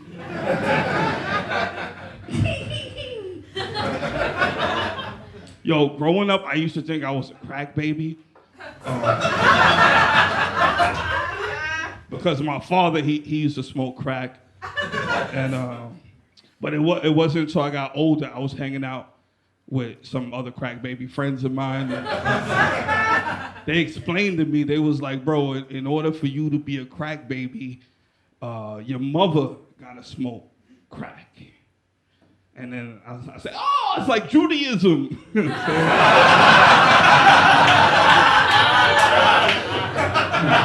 saying? He was like, huh? It's like, because your mother gotta do it in order for you to reap the full rewards. In order for you to reap the rewards and the bennies.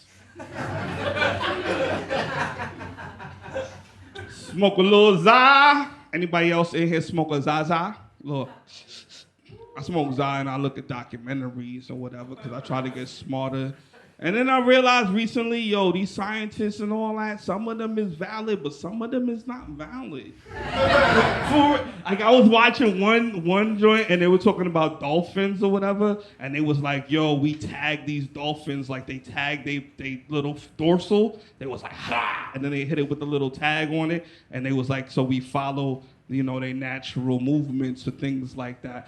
And then I'm like, how you gonna track a natural movement? That's how I knew the marine biologist was like, I'm like, I don't know how valid their research is, you know what I'm saying? Because if I'm a dolphin just moving around, you feel me, in the Bronx River, you know what I'm saying?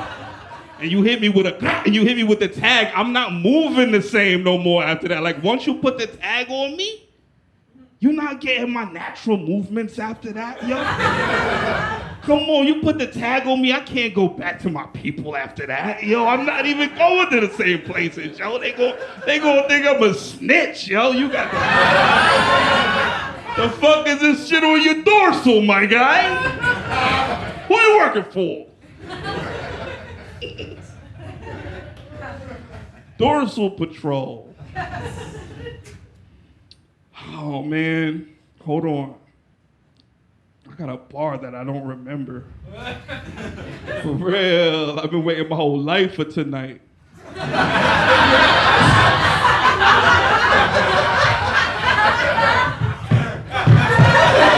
was supposed to be my late night set, y'all. No, I'm just kidding. Nah, it's still late night. All right. Yo, you guys been fun, man. Enjoy the rest of the show. If you see me shaking, I want you to know I'm not nervous. None of you could ever intimidate me. Okay, I just started Adderall. I got a late in life ADHD diagnosis. Okay, I hit 35 and I was like, it's time to lock in. So, you know, things have been scary here in LA. The fires were terrifying. But the scariest part, see, I'm polyamorous. If you don't know what that means, I did not move to Los Angeles to explain that word to people. But it basically means I date multiple people, you know, okay? So I'm poly, and you know, it is so hard when you figure out that you're fourth on the poly pickup list. You know? I was like, oh, okay. I am solo poly, though. So that is a little different than what most people are used to. Solo poly, that basically means I have a boyfriend that I've been with for forever. I have a girlfriend. But if anyone in this room were to ask, and a few of you should ask, I'm single. Yeah, it's just another word for selfish. Is what it is. But I mean, if you still don't get what solo poly is, okay, I'll explain. Okay, there is this guy who really, really loves me, and every single day I hurt him.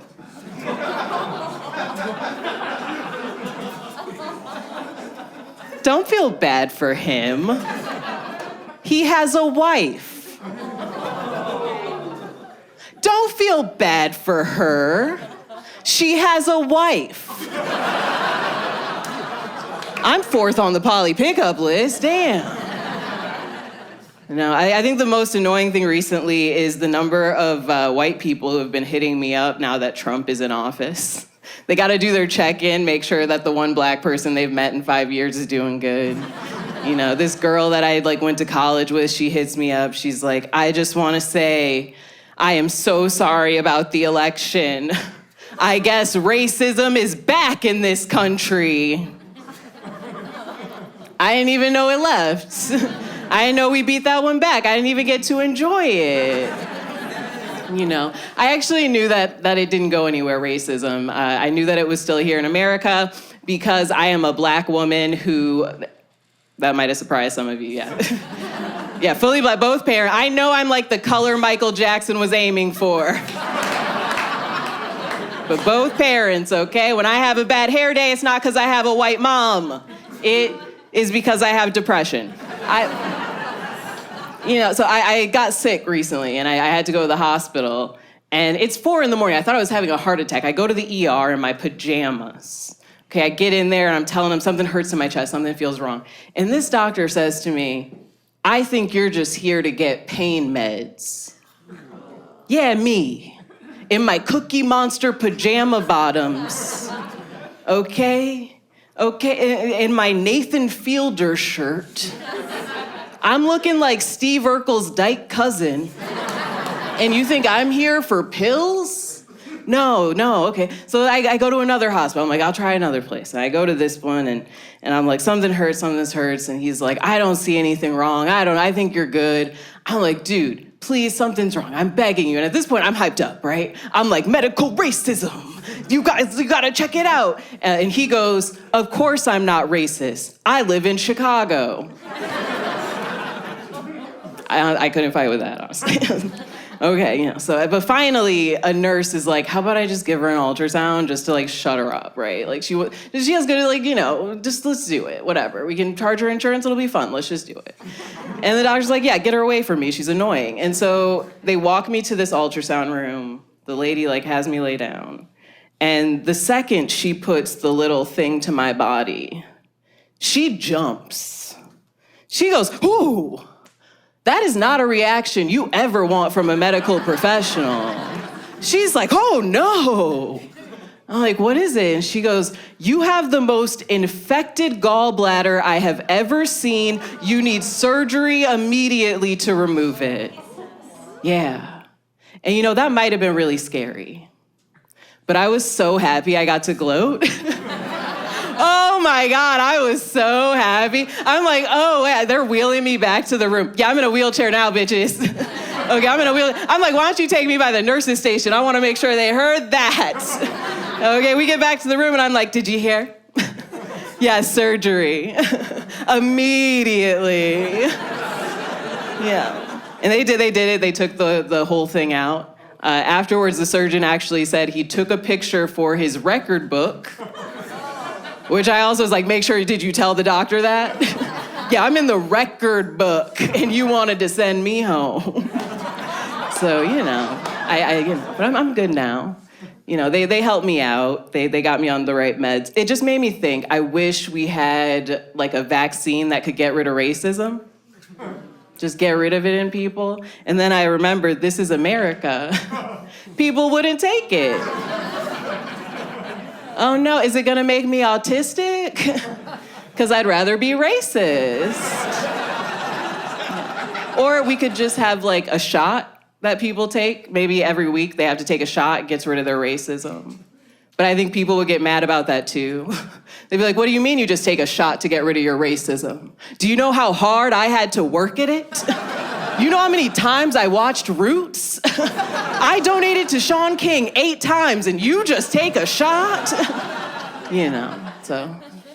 When they did help me, the doctors, the medicine that they told me I had to take, and this is before it was popular, It was Ozempic, yeah. My body was all messed up. They were like, you gotta take this. This was before it was popular. I actually needed it. And then one day I go to the pharmacy and I have to fight Real Housewives to get my medication. Okay, I'm choking out people from Vanderpump Rules.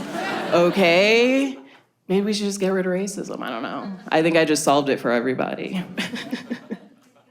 But I guess I can get into some positive things. Like I said, I am in love. So thank you. I have recently fallen in love. Is he a flat earther? Yeah. And that's not like something new. That wasn't like a thing I found out after we fell in love. No, that was first date material right there. First date, I sit down, he's like, I am a flat earther. Then he follows that, because it couldn't just end there. He follows that up with, I don't believe in the California water crisis because the ocean is right there. That's thinking outside of the box. Get the governor on the phone. He said he didn't believe in Canada. The whole thing. He was like, look, Canada's not real. Anyone who says they're from Canada is actually a government psyop, and that is why legally Americans cannot walk into Canada. We can. We absolutely can. We can absolutely walk into Canada. But then I was like, you know what? I'm not here to argue with somebody pretty. So I let him have that one. I was like, yeah, baby, you're right. We can't walk, yeah. And you guys kind of are reacting like my friends did with judgment. That's fine, that's fair. My friends, they were like, really, you're gonna date a flat earther? But let me tell you about our first date, okay? We went out dancing, I'm wearing heels, I'm looking sexy, it's midnight, my feet start to hurt. Like, I gotta take my shoes off, I gotta go home, I gotta get these shoes off. And he says, take your shoes off here, in the club. Ew. I am not a drunk white girl. That is not my culture to appropriate.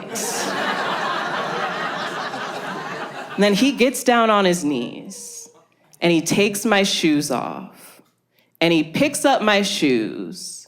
He picks me up, and this is before the Ozempic. He picks me up and he carries me to my car. Yeah.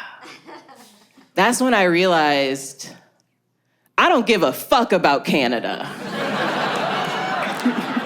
I'm Ashley Ray, thank you so much. I'm feeling good, I'm in my 30s. 30s in the building, where you at out here? Okay, that's better than how we usually sound. Okay, student loans, antidepressants. Y'all went to therapy this week, I like that out here. 20s in the building, 20s out here, late nights. That's enough. We don't need to hear about your metabolism, we got it, thank you. 40s and up. Thank you for being up past your bedtime. What time is it? I like that out here. On a school night, you better than me, because I'm ready to go to sleep 2 hours ago. I'm out of here. I'm 38. I know I look like a middle school running back, but I'm grown out here. 38, I'm a grown man. I'm not here to impress you. I've seen a placenta. I'm grown. You understand what I'm saying out here? I am, man. I'm learning a lot about myself out here, man. I'm trying to be better. That's one thing I'm trying to be. I started doing different things. I started messing with almond milk. Y'all mess with almond milk out here? Okay, yeah, disgusting. Put your hands down. I can't do it. It's gotta act, every time I drink it, it feels like I'm about to buy a Subaru, and I don't like that at all. I don't like that. I am trying to be better though, man. I am trying to watch what I eat. I've got too much booty. It's a lot. I didn't mean to look at your eyes. I apologize. I looked right in his heart. My bad, big dog. I got too much booty. I don't have the booty of a black 38-year-old man. I don't. I got like the booty of a white girl who went to a black high school. You understand what I'm saying out here? Like she knows too much Cardi B. You know what I'm talking about. You know what I'm saying out here. Trying to take better care of myself. That's one of my main goals, man. I'm on self-care. Fellas, you taking care of yourself? Make some noise, fellas, you take care of yourself. This is why we died at 51. That was pathetic. Ladies been killing the self-care game forever. Fellas, you gotta take care of yourself. You take care of yourself, brother? What you doing to take care of yourself? Exercise. Okay, so just walking. I like that. I move my body around like I'm supposed to. I like that out here. I'm all in on self-care. I'm all in on I'm going to the movies by myself. I like going to the movies by myself. I like that out here. I'm all in on the petties. Fellas, tap into the pedicure. I'm all in on the petties. I pee in the shower. I'm living life. You understand what I said out here? Oh, hold on. We ain't gonna be honest. Y'all don't pee in the shower out here? I love a good pee in the shower. You understand? Sometimes I'll wait all day. I'll hold it. I'll get beep, beep, beep. I'll back it up. I have my mouth open. I'm a double fountain in and out sometimes. You understand? I love a good pee in the shower. It's a good time, man. Here's the thing, we could be friends. Well, let's be honest now. We only got like 2 years left to live on this planet. Let's be honest in that out here, okay? Listen, you ever be peeing in the shower, right? You got some Mariah Carey, the candles going. It's a bop. It's a good night. You know what I'm saying out here? And you singing, and then you look down and you realize you standing in a pee swamp. You understand what I'm saying out here? Like the pee didn't drain, so you're like, pee lagoon. What do I do, right? And you got 2 choices. Do we get out or do we stay in? What we doing? Staying in! Splash, splash, splash! Listen, man, pee ain't nothing but your body's kombucha. Be free. You understand what I'm saying? That ain't nothing but superfoods and antioxidants on those pinky toes. Live your life. Love that, man. Love peeing in the shower. I like that. You pee in the shower, boo? You don't pee in the shower? What you do when you gotta pee in the shower? When you have to pee and you in the shower, what do? You hold it? It's your house. What are you doing? Take up space or whatever they say. I don't know. Pee. That's your space. Pee in your space. What? You gotta pee in the shower. Sometimes I write in different fonts. I'll write in cursive, Helvetica. I'll mix it up in there. You sick? Times Roman, Arial Black. You know what it is. Trying to be more honest, man. That's another way I'm taking care of myself. I'm trying to be more honest. One thing I've realized about myself is that I'm a homebody. Homebody's in the building. Homebodies make some noise out here. Where you at? That's it. Okay, 6 of us out here, bubble bath, bowl of chili. You know what it is, right? I love it. I had a friend a couple weeks ago, right? I'm in Atlanta, and he's like, yo, Damon, I'm coming into town to Atlanta. It's my birthday weekend. When I get there, we're turning up. I said, bro, when you get to Atlanta, we turning up, right? You know how you lie to your friends with plans in the future? You know what I'm saying? He gets there. He calls me at 5. He said, bro, what we doing? I said, bro, you should have called me at 3. I'm in for the week. You understand what I'm saying? I got something in the air fryer, Bridgerton back. I'm done. You understand? Whistle down. You know what it is. I see you out here, brothers. But he texted me later that night. He was like, yo, let's go to this house party. And I laughed in his face. I don't go to house parties. I shop at Old Navy online. I don't go to house parties. You understand? I sit down to pee for accuracy. I don't go to house parties. You understand? But it did make me think about my first house party. Think about that for a second. You remember your first house party? Think about that for a second. You remember your first house party? What age? This town hall. Shout it out. What age were you roughly your first house party? 13. One hole in the back. What else we got up here?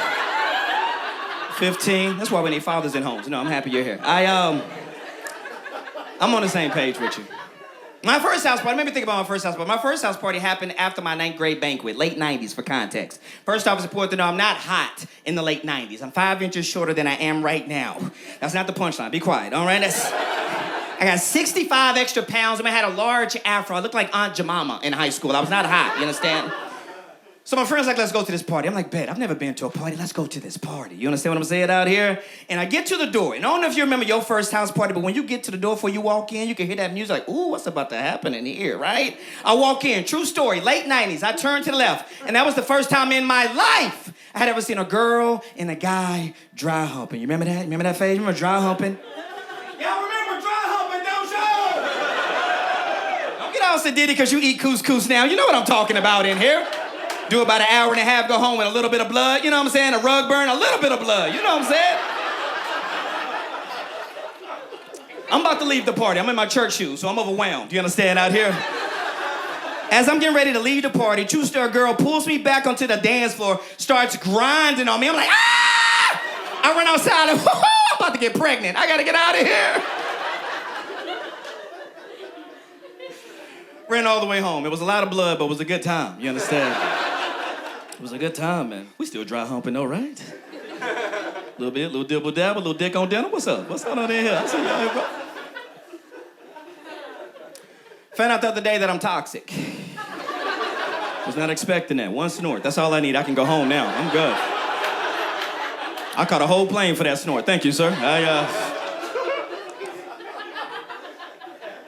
Toxic, man. Here's the thing. We've been throwing out that T word a lot, and it's important. But I think we're talking about too much of the big stuff that make people toxic. A lot of toxic people going under the radar I'm here to bring to our attention. There's a lot of toxic people in this room right now. You don't even know it. Number one, off top, anybody who has an Audi belly button. Very toxic. It's disgusting, ain't it? I'm a puke. Do you see that? You ever seen him at the beach with that little platypus pinky toe sticking out?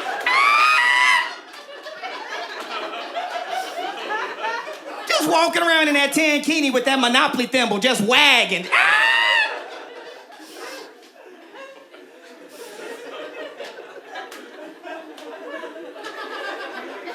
And I'm gonna be honest, statistically, there's like 4 or 5 you in here with an Audi, and I hope you don't make it home. I'm gonna be honest with you out here. We don't need you. In the new world, we don't need you. We don't need you. Oh, man, I'm feeling good. I'm hot. I gotta change these drawers when I get home. There's a lot going on under here. You ever just feel like you always wet, like you always just a little damp? I didn't change my Diva cup, so it's a tough time right now. That overflow, that's when you get out the shower, you understand?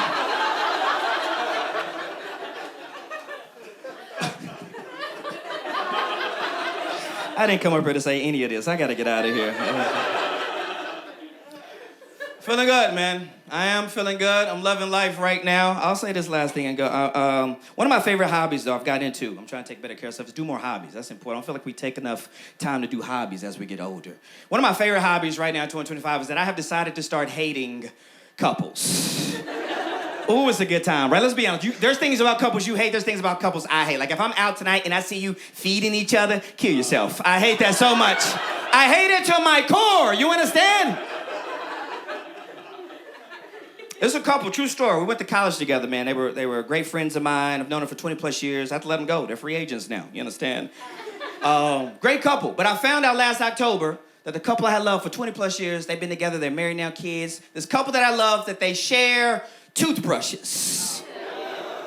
That's the proper response. It's a proper response. I would never share a toothbrush. You understand? I'll put my finger in the butt, but I'm not gonna share a toothbrush. Feel like y'all pulled back on the anal joke right at the end. We laughed that I had a Diva cup, but you didn't like the pinky and the booty hole. Is that what that was right there? Y'all been fun. I hope you enjoy, man. Enjoy. Hey, I love the energy. I just shaved my head. This is a new look. Y'all like it? Y'all was forced to do that. I took some time off and came back, and my friends were like, oh my God, why would you cut your hair? And I'm just like, just a little mental breakdown. Just a little mental illness, just going through it. Yeah. Little Britney Spears moment. I saw like one gray hair in my head, and I was like, it all has to go. All of it. I got to the point in my life where just anything that brought me stress, I got to get rid of. I go to the nail salon now. I don't even get color on my nails. They say when a woman cuts her hair, she's about to change her life. So I'm just 2 steps from becoming a lesbian, all right? Enjoy the transition. Man, y'all are next. No, I was losing it. I was going through it. My son officially moved back in with me. Thank you so much for not clapping. This is nothing to really celebrate at all. Yeah, my son is 10 and he got to that age. Let me finish the story. No, he got to that age where he thought he knew more than me, He was just like, you're the reason my dad's not in my life. I should go live with him. And I was like, I don't think so. And then he was like, I'm gonna live with him. And I was like, go ahead. And then he came back and he was like, you right.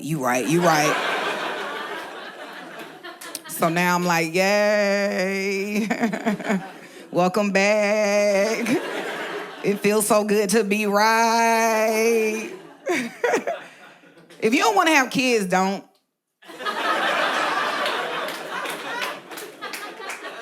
It's no joking it. I just feel like we need to hear that more as a society, okay?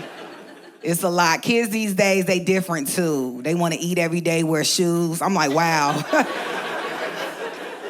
Look at you knowing your worth. That's a lot.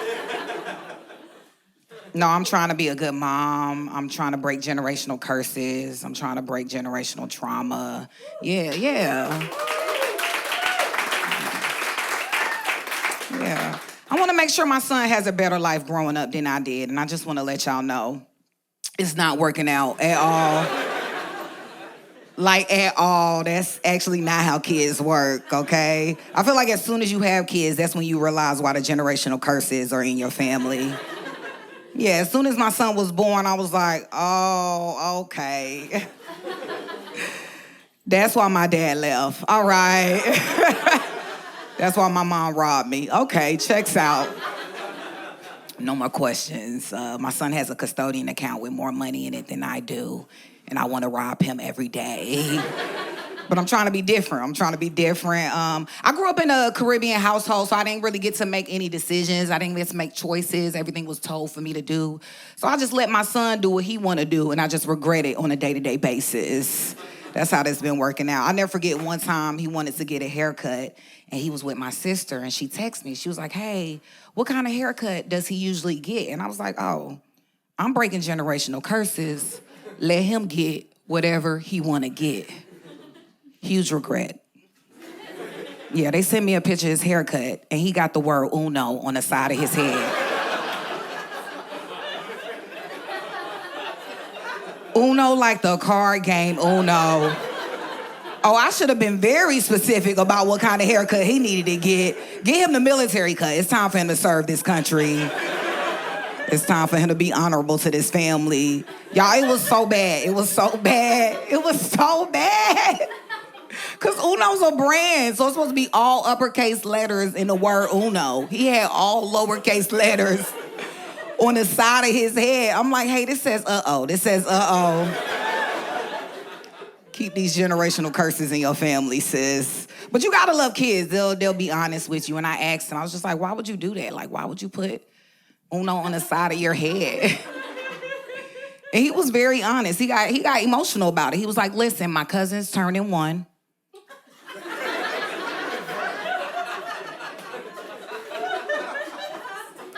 She's having an Uno-themed birthday party. So to celebrate, I put Uno on the side of my head. And I was just like, oh, my son's a simp. So now I gotta put him in karate classes so he could break his own generational curses, okay? I'm done, man. It's a lot. No, so I took some time off, and I was like, I'm gonna just be a full-time mom. So I started doing some things that I wouldn't usually do. I joined the PTA. Wow. I can't believe this is what regular people are doing. A group of parents get together to care about other people's kids. Whole time, I'm struggling to care about my own. It's wild. I'm like, who came up with this, okay? I feel like this is a good time to let y'all know I love my son and he's safe. I feel the tension in the room. Yeah, he's standing right outside. I told him to give me 15, okay?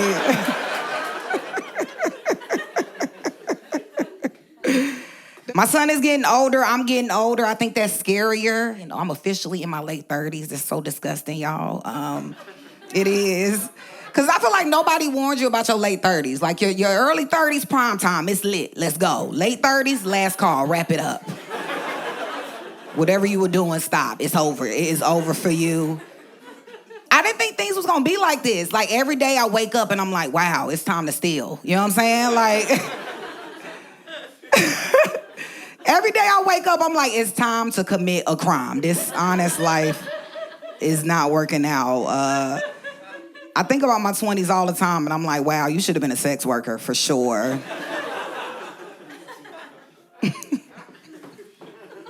They get too real for some people. I'm just saying, if somebody showed me my life now, then I'll be like, you know what, just sell it, just sell it. I can't really recognize myself. I'm going to a lot of funerals already. I'm like, it's too soon. But I'm going to a lot of funerals, and I'm not going to lie, the first funeral, 100%. I was devastated. They had to drag me out of there. Second funeral, I was like, okay, this is a part of life. But by the third funeral, I walked in there like I was the killer. Yeah, I'm standing over the body like, get rid of this. We got stuff to do.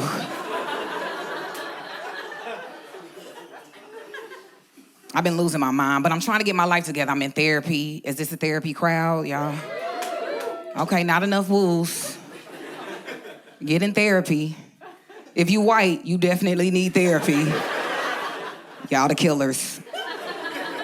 That's what I heard. It's hard to find a therapist. I've been through like 6. It's them, not me. Yeah, I feel like I'm coming with my crazy. They just need to be professional about it. I've been going through therapists. Like I don't take shit, right? And I just get rid of any of them for any reason. Like I had to let a therapist go because I ain't like her shoes. Yeah, she wore Keds, and I was like, how you gonna help me and your shoes can't even grow up? We just need group therapy at this point, sis. I had one therapist, she talked a lot. Every time we got together, I thought she thought we was podcasting. I'm like, log off, sis, what are you doing? I knew too many details about her life that I didn't care about. It was weird. Every time I said something, she'd be like, that's like that time. That's like that time. I'm like, that's like that time I paid a therapist to shut up and listen to my problems. What is this? No, but I got a new therapist. She's younger than me. I was like, wow, I don't know about this. I was looking for somebody, a little well-lived and ugly. A little vintage therapist, secondhand, worn and tried and true. That's what I was looking for. She didn't even get offended when I said that. She was like, give me a month. I was like, okay, delusion, let's go. She got that Gen Z energy. She believed in herself. Let's go. I like her, though. I'm going to give her more than a month because she just found my son a therapist, which I didn't even know I needed in my life. It unlocked a whole nother level. Y'all, when my son comes home, he be like, woo, what a day. And I be like, save it for your therapist. Yeah, I treat her like the cleaning lady. I ain't cleaning shit, okay? All right, y'all, I gotta go. Thank you for laughing. Isn't it weird that they're soft launching Nazism? Like, that's a go hard or go home thing, Like, it's real weird that, like, we get Nazi salutes one at a time. Like, I feel like y'all all supposed to do it together. What's the point of being a secret Nazi? I don't think that's the kind of thing you just do in secret. Elon did it, they tried to blame it on autism. Why people hiding behind the spectrum? We know autistic people, they don't be doing Nazi salutes. That's the best case scenario. The best case scenario is Elon has a condition that makes him do that sometimes. That's like the best case is like his doctor comes out and like, yeah, sometimes he be doing that. We was really worried, SNL. We was like, yo, a whole live show? You might do a Nazi salute. Like Tesla kept it under wraps this whole time, but yeah, sometimes he be doing that. They tried to say it was a Roman salute. Where's your skirt, bro? If you care about Rome that much, why you got on pants? You supposed to have ruffles in your skirt. I feel like if you are that into Rome, it should be skirt first, then salute. Skirt up, bro. We need to see that skirt first. You need to have a helmet with a mohawk on it. If your helmet don't have a hairstyle, then how do we know you really down with the Romans like that? It sucks for me. I drive a Tesla. I didn't know. I've had my Tesla for years. I didn't know I had to look up the head of the company. Before that, I had a Prius. I never looked up Dr. Toyota. Whatever he does in the comfort of his own home, that's his business. He don't be on CNN giving speeches. I don't know what he's up to. The other day, somebody egged my Tesla. That wasn't for me, that was for Elon. I didn't cut anybody off. Now I gotta clean it up. Elon ain't gonna come clean this up. It's messed up. Eggs are expensive. You know how expensive eggs are right now? Some rich person mad at me. I didn't do it. Everything's expensive now. I bought a Valentine's Day card a couple weeks ago. $10. $10. I'm from a time where if you spend $5 on a card, it would sing you a song.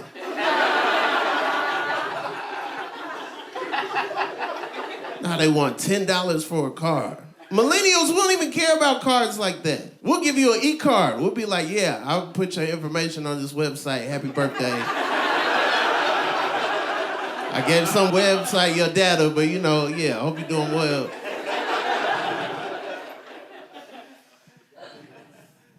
Feel like if you have money, then like giving somebody a card and just signing it, that just means you thoughtless with money. No card thoughtless. Blank card thoughtless with money. Like you gotta go in on that card. They give you a blank page, you gotta make that page go crazy. If you're not expressive, you gotta draw a picture. You gotta do something. That's your time to shine. They give you a blank page. I treat like the lines that they do give you like it's lyrics, like to a Migos song. So, like I'll put a parenthetical right next to it and then put an ad-lib in it. Like the car would be like, you mean so much to me, and then I'll put, to me. So I'm going in on my card. I go upstairs, my wife's like, where have you been? I'm like, it's all gonna make sense in a couple of hours. She's like, no, you need to tell me where you been. I'm like, just give me some time. We're gonna laugh about this real soon. She was like, you got all this glitter on your hands and your face. You need to start explaining. I took the plastic off. It had the plastic on there. I was getting the glitter from the card on me. I'm the first person to sleep on the couch because I remember Valentine's Day.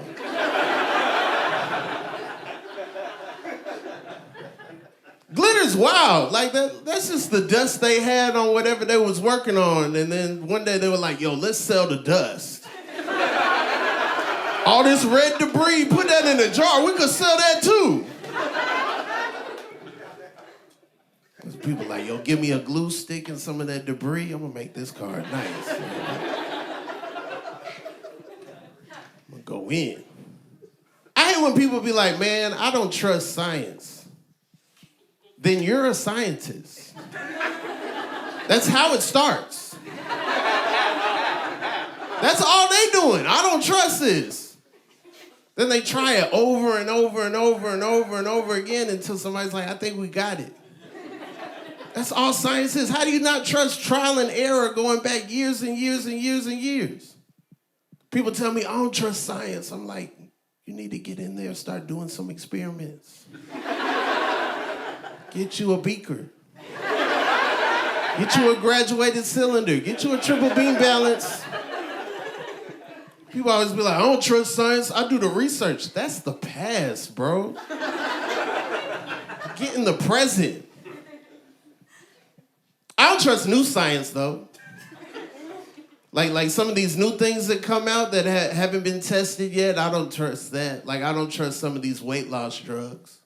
Like, I'm not making fun of anybody who the doctor told you, hey, you have some health conditions, you need to lose weight, and maybe this drug will help. I'm not making fun of anybody with that situation. I'm just making fun of the people who show up to the doctor like, give me the big head, small body. I'm ready. Give me the big head, small body. Either make my head bigger or my body smaller. I'm ready. Bobblehead me, doc. What do I have to say to you to get the big head, small body? Come on.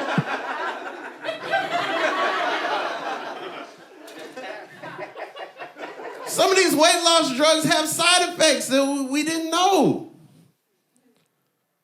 They say Ozempic increases fertility. There's all these women, 50, 60 years old, new body, new confidence, walking around, getting pregnant, not hungry. I feel like if you're pregnant, you're supposed to be hungry. Call me old school, cancel me. Kids for me, yeah. I'm from another time. I just feel like if you pregnant, you're supposed to be hungry. I'm sorry I crossed the line. I know everything's different now, but I just feel like if you pregnant, you're supposed to be hungry. I know. They're not gonna air this. I went too far.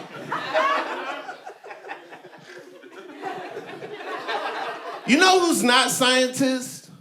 Nick Lachey and Vanessa Lachey. They're doing all these experiments and they are not scientists. I don't know if y'all watch The Ultimatum, Love is Blind, but that's what they call it. They're always like, it's the experiment. The experiment says I gotta live with a stranger for 3 weeks to save my relationship. It's the experiment. I don't wanna go on all these dates, but it's for science. I like Love is Blind because Love is Blind shows you the difference between men and women. Because, like, the women, they'll be on there, they'll be taking notes. They'll be really keeping up with everybody. They'll be comparing with their peers and stuff. And the men, they'll just be on there like, man, everything's great. I just wish I could see you. Like, what do you even look like? Like, I feel like we're building a connection, but every night I'm just like, yo, like, oh man, if only I could see you. It's like, dog, you went on Love is Blind. What you think it was gonna be? You guys have been wonderful. My name's Rob Hayes. I like being single. It's fucking dope being single. The only problem with being single is like, being black and single, you gotta break it to your family that you're single. Yeah, black people don't like when you're single. Like, I just recently learned this. You're only allowed to show up single to a family function twice. You get 2 family functions to be single. The first time you show up single, they're like, oh, you left her? Well, fuck that bitch. We ain't like her anyway. She can't cook. Come on in here, baby, get something to eat. Second time you show up single, a little bit different. They're like, oh, you still by yourself. Oh, you got a good job. You working on you. You do you, baby. Come on in here, get something to eat. Third time you show up single, people are drunk, they're belligerent, and they say whatever the fuck they want to your face. My aunt was staring at me from across the goddamn Thanksgiving table. She was mumbling to herself under her breath like, what the fuck? He still ain't got nobody? He by himself, no kid? No. I'm gonna fucking ask him, all right. Nigga, what's wrong with your dick? You're like, what the fuck? I got so offended. I was like, Grandma, did you hear what she just said to me? She was like, answer the bitch. What's wrong with your dick? I want some more great grandbabies around here. Ain't nothing wrong with my dick. I just like to pull out, okay? Like I'm an abstract artist. I like to make my bedroom the MoMA. No, that's too far? Y'all not artists? Okay, all right. Like, after that happened, like, I had to break some news to him. Like, ever since I've been single, I've been working on myself. Like, I'm a black man in therapy. Thank you. For those who don't know what that means my therapist can tell my mood by what Jordans I wear to therapy. Hey, Gordon, you got the Space Jams on. Are you mad at somebody? Yeah, let's talk about it. I love being in therapy, but the only hard part about being black in therapy, I had to come out to my family about being in therapy. I'm not gay. I'm just being healthy. I had to come out about being healthy, which is weird, because I actually have a gay cousin. Anybody else got a gay cousin? Oh, that's not enough people. Statistically, if you don't have a gay cousin, you are the gay cousin. That's how that shit works out. I love my gay cousin. He's my best fucking friend. The only hard part about having a gay cousin is I'm the only one that knows my cousin's gay. In my whole family, I'm the only one that knows my cousin's gay. So it's not like he came out the closet. It's more like he opened the door and went, hey, I suck dick in here. Don't tell nobody. And then closed the door back.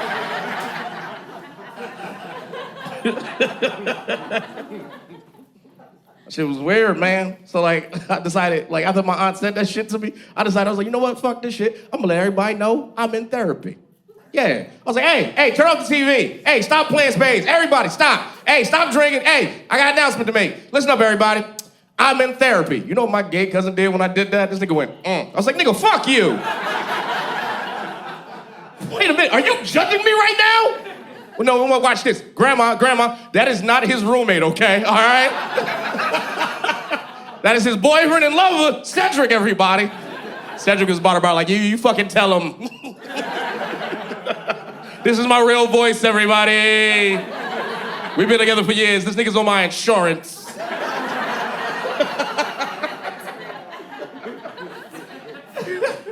As soon as that happened, my grandmother was like, oh my God, baby, you in therapy? I was like, what the fuck? Did you not just hear what he just said? My grandma was like, oh my God, Gordon, you go to a therapist, you tell someone your secrets? You sure they ain't the police? No, old lady, what is wrong with you? My grandfather had the brightest idea out of everybody. My grandfather go, man, nigga, you don't need a therapist. Just get a haircut. Like, what the fuck? I don't need a fade, I need to talk to somebody. He was like, talk to your barber. I was like, no, I can't talk to my barber. That dude needs a therapist too, okay? He watches porn as he cuts my hair. It's very awkward. He's got a hard dick and a blade. I don't know what to do. I just gotta sit there and pay him. So wild. I like being in therapy, man. I think every man should go to therapy. Every man in this room should try therapy. Every man. Thank you. Some of you guys aren't clapping. Some of you guys are like, I don't need no therapist. Fuck therapy. What the fuck are you talking about? If you have that reaction right now, you definitely need therapy. Whenever I do this joke, I like to give dudes 2 reasons to go to therapy. I'll give you a healthy reason to go to therapy, and I'll give you a fucked up, toxic, cool reason to go to therapy. Because that's fair and that's balanced, right? Healthy reason to go to therapy. Healthy reason to go to therapy, you get all those nasty emotions you've been holding in your whole life, you get them out, you'll live longer and have better relationships with your friends and family. Dope ass reason to go. Now, to be fair, fucked up, toxic, cool reason to go to therapy. Women will fuck the shit out of you if you go to therapy. Women will fuck you if you go to therapy. Apparently, women don't want to have to put a man together like IKEA furniture, okay? Women don't want to see a man like, he cute, I wonder if he come with an Allen wrench. Okay, all right. No, they want you assembled and ready to sleep on that night, okay? And now that I know that women find men in therapy attractive, it's got me scared as shit. I am nervous as hell. I'm scared I'm gonna walk out of my therapist's office and there's gonna be a gaggle of bitches waiting for me. And they gonna catcall me as I walk to my car. I'm gonna walk out of my therapist's office, all my hair is, hey there, sad nigga, hey! I see you, my trauma king. You a sad little daddy. I'm gonna call you a saddie.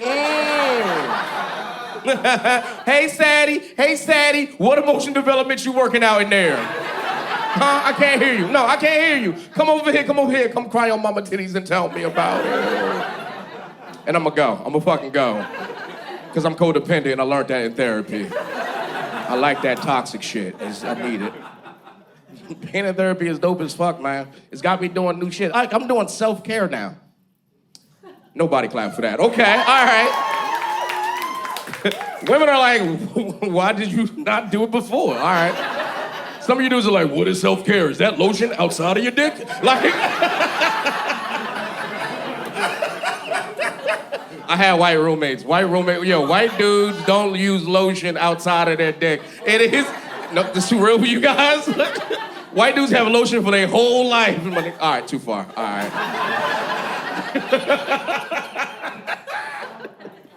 Skin be rough as hell, but dick smooth as ice.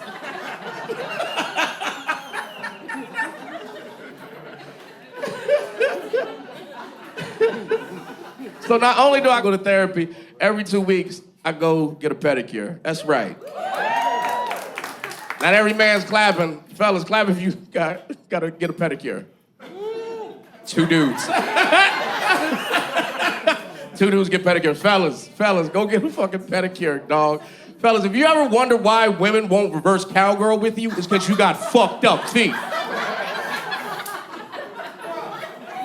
No one can ride dick and look at fucked up toes at the same time. You're grossing them out. They're up there like, what the fuck? Ugh. Is this toenail yellow? Oh my God. Ugh. Is this one toe cutting the other toe? Oh, I'm gonna throw up.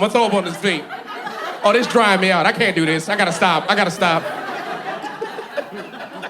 All right, that's my time. I'm going big up on everybody. You guys look so good. I'm so happy to be here with y'all. You look so good. I'm a practicing member of the eligibility community. Thank you. You're welcome for my service, active duty.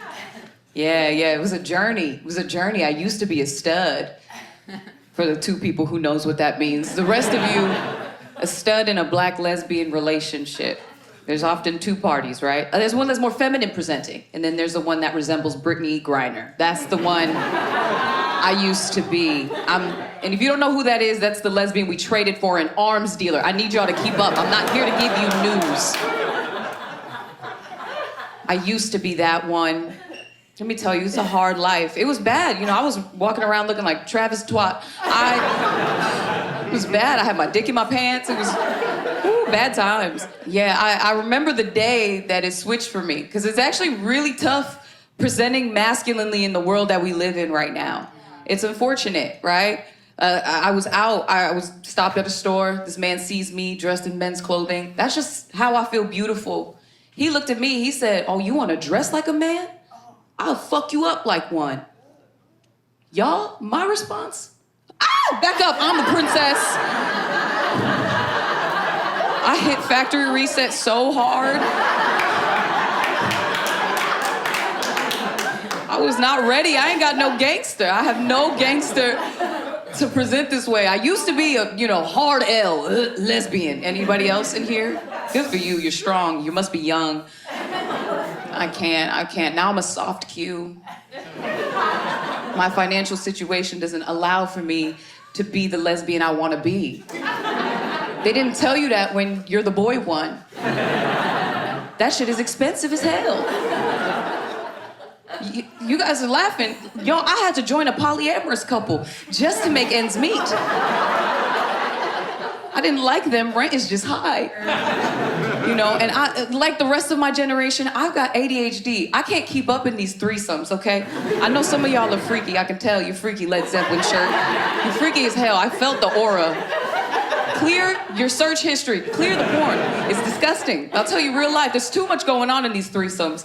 Twist it, bop it, suck it, stop it. I cannot keep up. I can't keep up. I'm gonna let you guys in on a secret too. All of the gays don't like each other. Did y'all know this? There is a civil war under the rainbow. For real. I had to learn that. I learned that when I was like, okay, when I moved to this coast, I was like, I want to move to the gayest country on earth, West Hollywood. Right? Oh, they got me. They got my dumb ass. It's nothing but men in booty shorts. They got me.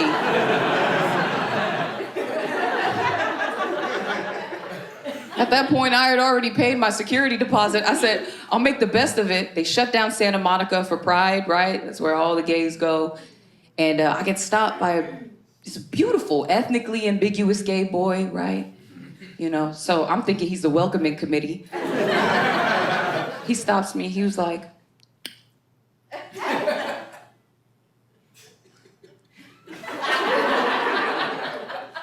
"Oh my God, babe. You give me NorCal vibes." See, half of y'all confused. I was confused too. So I asked him, I said, "Hey man, what does that mean?" Y'all, and he said, "Like poor," and skips off into the sunset. I was so confused. I was like, how did he know? So many things went through my head, I couldn't get anything quick enough off my feet. I couldn't even be racist quick enough. He was so vaguely beige, I couldn't tell what he was.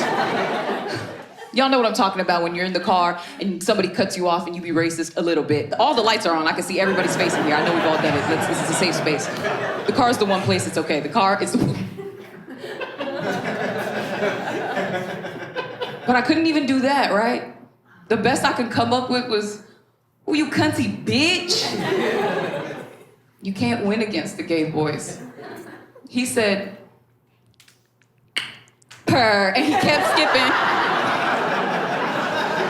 What? Yeah, sincerely. Anybody else part of the eligibility community with me? No? LGBT eligibility for those who can't spell. No? Oh my God, statistically that is impossible. Somebody is lying. Okay, very fine. That's good. That we have some representation. I don't like this at all, Santa Monica. This is Where's the mayor? Is the mayor in here? Looks like this is a problem. You know what? Here's the thing. I will say, most of us have family members that don't understand us, right? Because like me, I was raised by boomers. A lot of them more conservative and or religious, right? Or just dumb. Just dumb for a lot of us. The one family member I try to avoid with all of my being is my Uncle Tracy. Right? He's an old head. He got a Bluetooth and everything. Fucking with me, y'all. No, seriously, my niece thinks she gay as some shit. Be fucking with me. Seriously, like one time I go back home for the holidays and he pulls me aside. He's like, "Here you go, my niece. You think you gay for real? Come here. Let me smell your breath." What? What? Y'all, he fucks with me, so I gotta fuck with him back, right? Yeah. So I said, okay. You know, he said, "Oh yeah."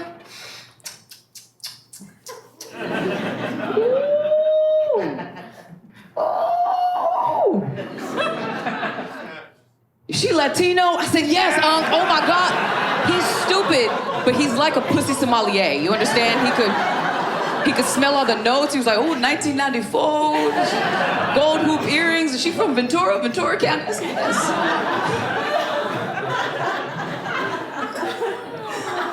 So dumb.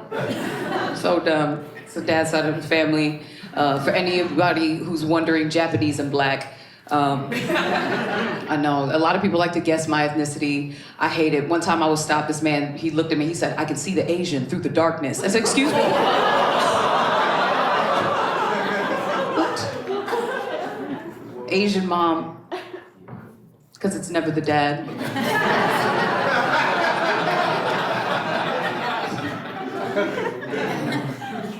I'm not my mom's favorite kid at all. I'm queer and a clown. It doesn't...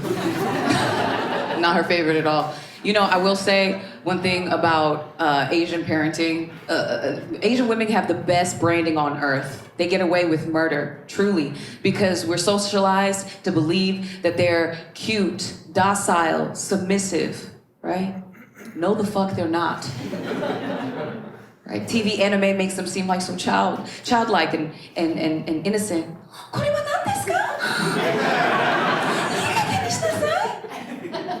Y'all, if I was doing anything other than my schoolwork, my mom was easily the villain in every anime, you understand? She would kick in my door, but somehow her back would be turned.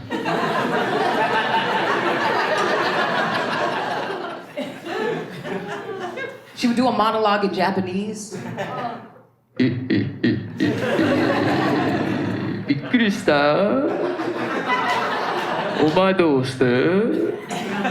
And this is how I knew she was going to whoop my ass, because she did a lot. I would hear in the distance, "Round one, fight!" I've been arguing online. I love that. Yeah. I've been arguing with an old lady named Dolores for about 6 weeks now. We've been arguing about student loan forgiveness. It's the issue I care about because I'm never paying back my student loan. I don't know why Dolores cares. But we started arguing under a post about President Trump says he's about to garnish wages if we don't pay back our student loans. And I'm just like, what wages? Getting paid in drink tickets tonight. And I'm second generation ducking calls from Sally Mae. Yeah, my mom owes money to LaGuardia Community College from the 80s. When I said I was going to college, she said, "Oh, baby, it's free." And I was like, amen. Amen to that. And I was super greedy, too. I went to grad school. I couldn't afford that. But I kind of feel like that was on them. I didn't pay you back the first time. You giving me more money? That's on you, not me. Crazy. What did I do with that degree? Before I started doing comedy, I worked in philanthropy. So I built this whole career out of white guilt. And I worked with like these nice white women. I call them Susans. And And they would always come up to me with their epiphanies. One of them came up to me one day. She was like, Mika. I was like, what does she want now? Apparently, she thought the phrase Karen was a slur. Yes. And I had to say, Susan, nigga is a slur. Karen is what I call you instead of punch you in your face.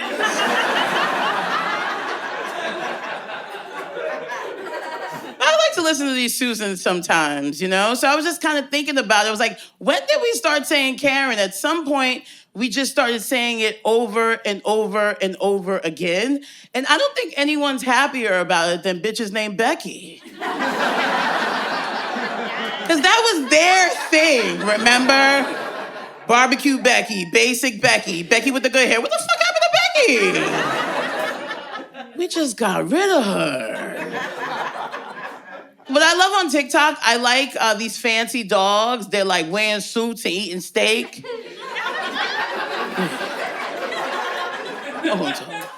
And they have these female creators, you know, bitches supporting bitches. It's a beautiful thing. And you think everyone's happy about it, but men in the comments are mad. They're like, you and that dog? That's why you single now, girl. Another guy was like, I bet you that dog won't fuck you right, though. And I'm just like, man, how did we get here? This is so uncomfortable. I've been thinking about this a lot, so I called my dad, because, you know, he's a man. And he hung up the phone on me, because he was like, he's a man. My dad does not talk. Unless you ask him for money and he gives it to you, he doesn't say anything. I was like, that is a real man.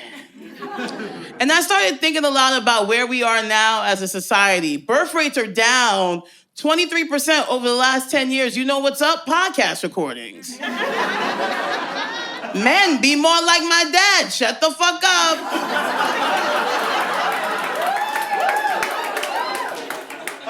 I think we'll all be better off, you know? I'm actually a strong, confident woman. Yeah, okay. But I date straight men, so I'm single. Nobody like your confident-ass, you know? I like guys with entertaining, whimsical energy. Yeah, alcoholics. I was in London a couple weeks ago. They got a lot of alcoholics out there. They wear suits and whatnot, you know? And the British are weird because they're always talking about Americans. It's like, everywhere you go, it's like, America, America, America. I'm like, ooh, they love me here. But they get mad at us because we never talk about them. And I'm like, what are we going to talk about? We're running the greatest show on earth here in the United States. Are you not entertained? Trump was shot twice last summer. No one gave a fuck. That's how much we got going on. You understand? Come on, they can't compete. They can't compete. The whole time I was there, I was in London, and I was like, have you been to the English countryside? Have you been to Shakespeare's house? Have you been? Have you been? Have you been? Have you been? Like a bunch of leprechauns. And I'm like, what is at Shakespeare's house, you know? I needed to find out. I needed to. So one morning I got up really early. I went to Shakespeare's house. It was a cottage, ill. It's not a house. And what they don't tell you is everyone was really little back then, so I'm walking around there like this. I'm trying to get my big ass up some stairs. They're like, that's where Shakespeare slept. I'm like, was he a midget?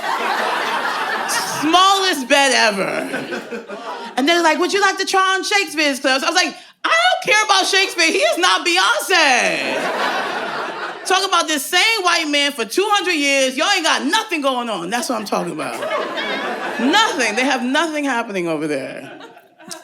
But I like their words. They say things, yeah, I do. They say things like fancy, like, I fancy this, I fancy that. I'm like, ooh, I like that. So I told a guy from Brooklyn, I was like, I fancy you. And he was all like, fancy? You trying to upgrade me, bitch?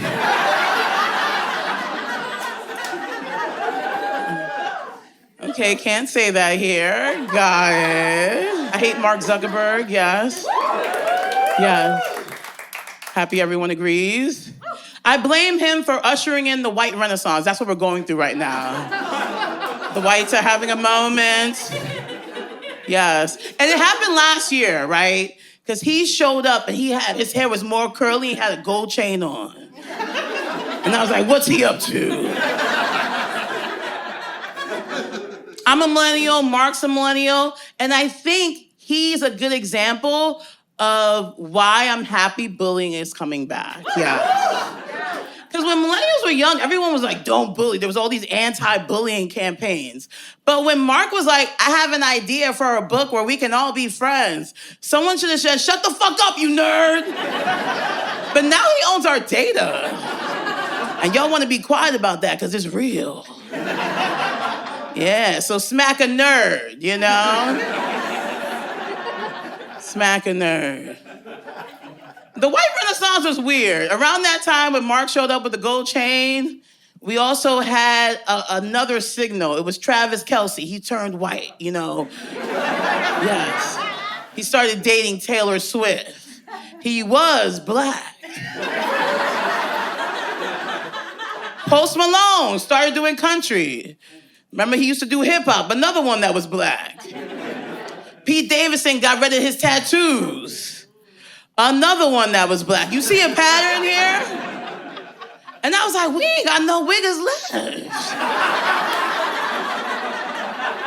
The only wigger left is Chet Hanks, Tom Hanks' wigger son. He's the only one that was real the whole time. And I've been hard on Chet Hanks, I have. When he was like, oh, it's white boy summer, I was like, ew.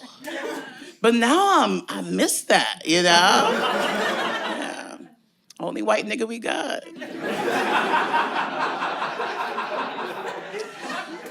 The opposite of a wigger is an Oreo, right? Which is a strange name for Supreme Court Justice Clarence Thomas. I don't want to call him the Oreo, but did you hear about him getting flown on private jets by old rich white man? I'm gonna start calling him a bad bitch.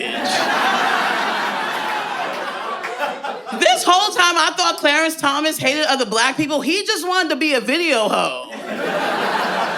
Me and Clarence are the same person. Shocking.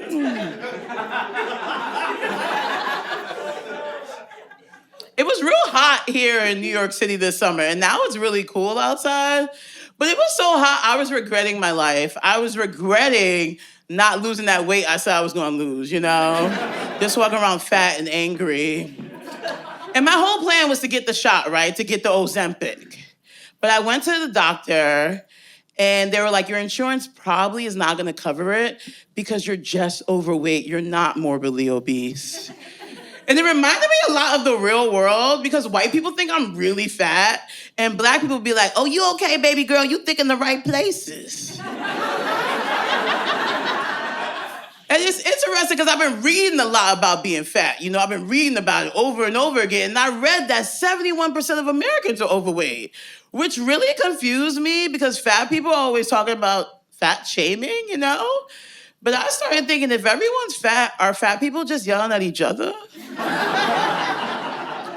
And then I was like, fat people, if we're the majority of the population, how do we let these skinny motherfuckers win in the first place?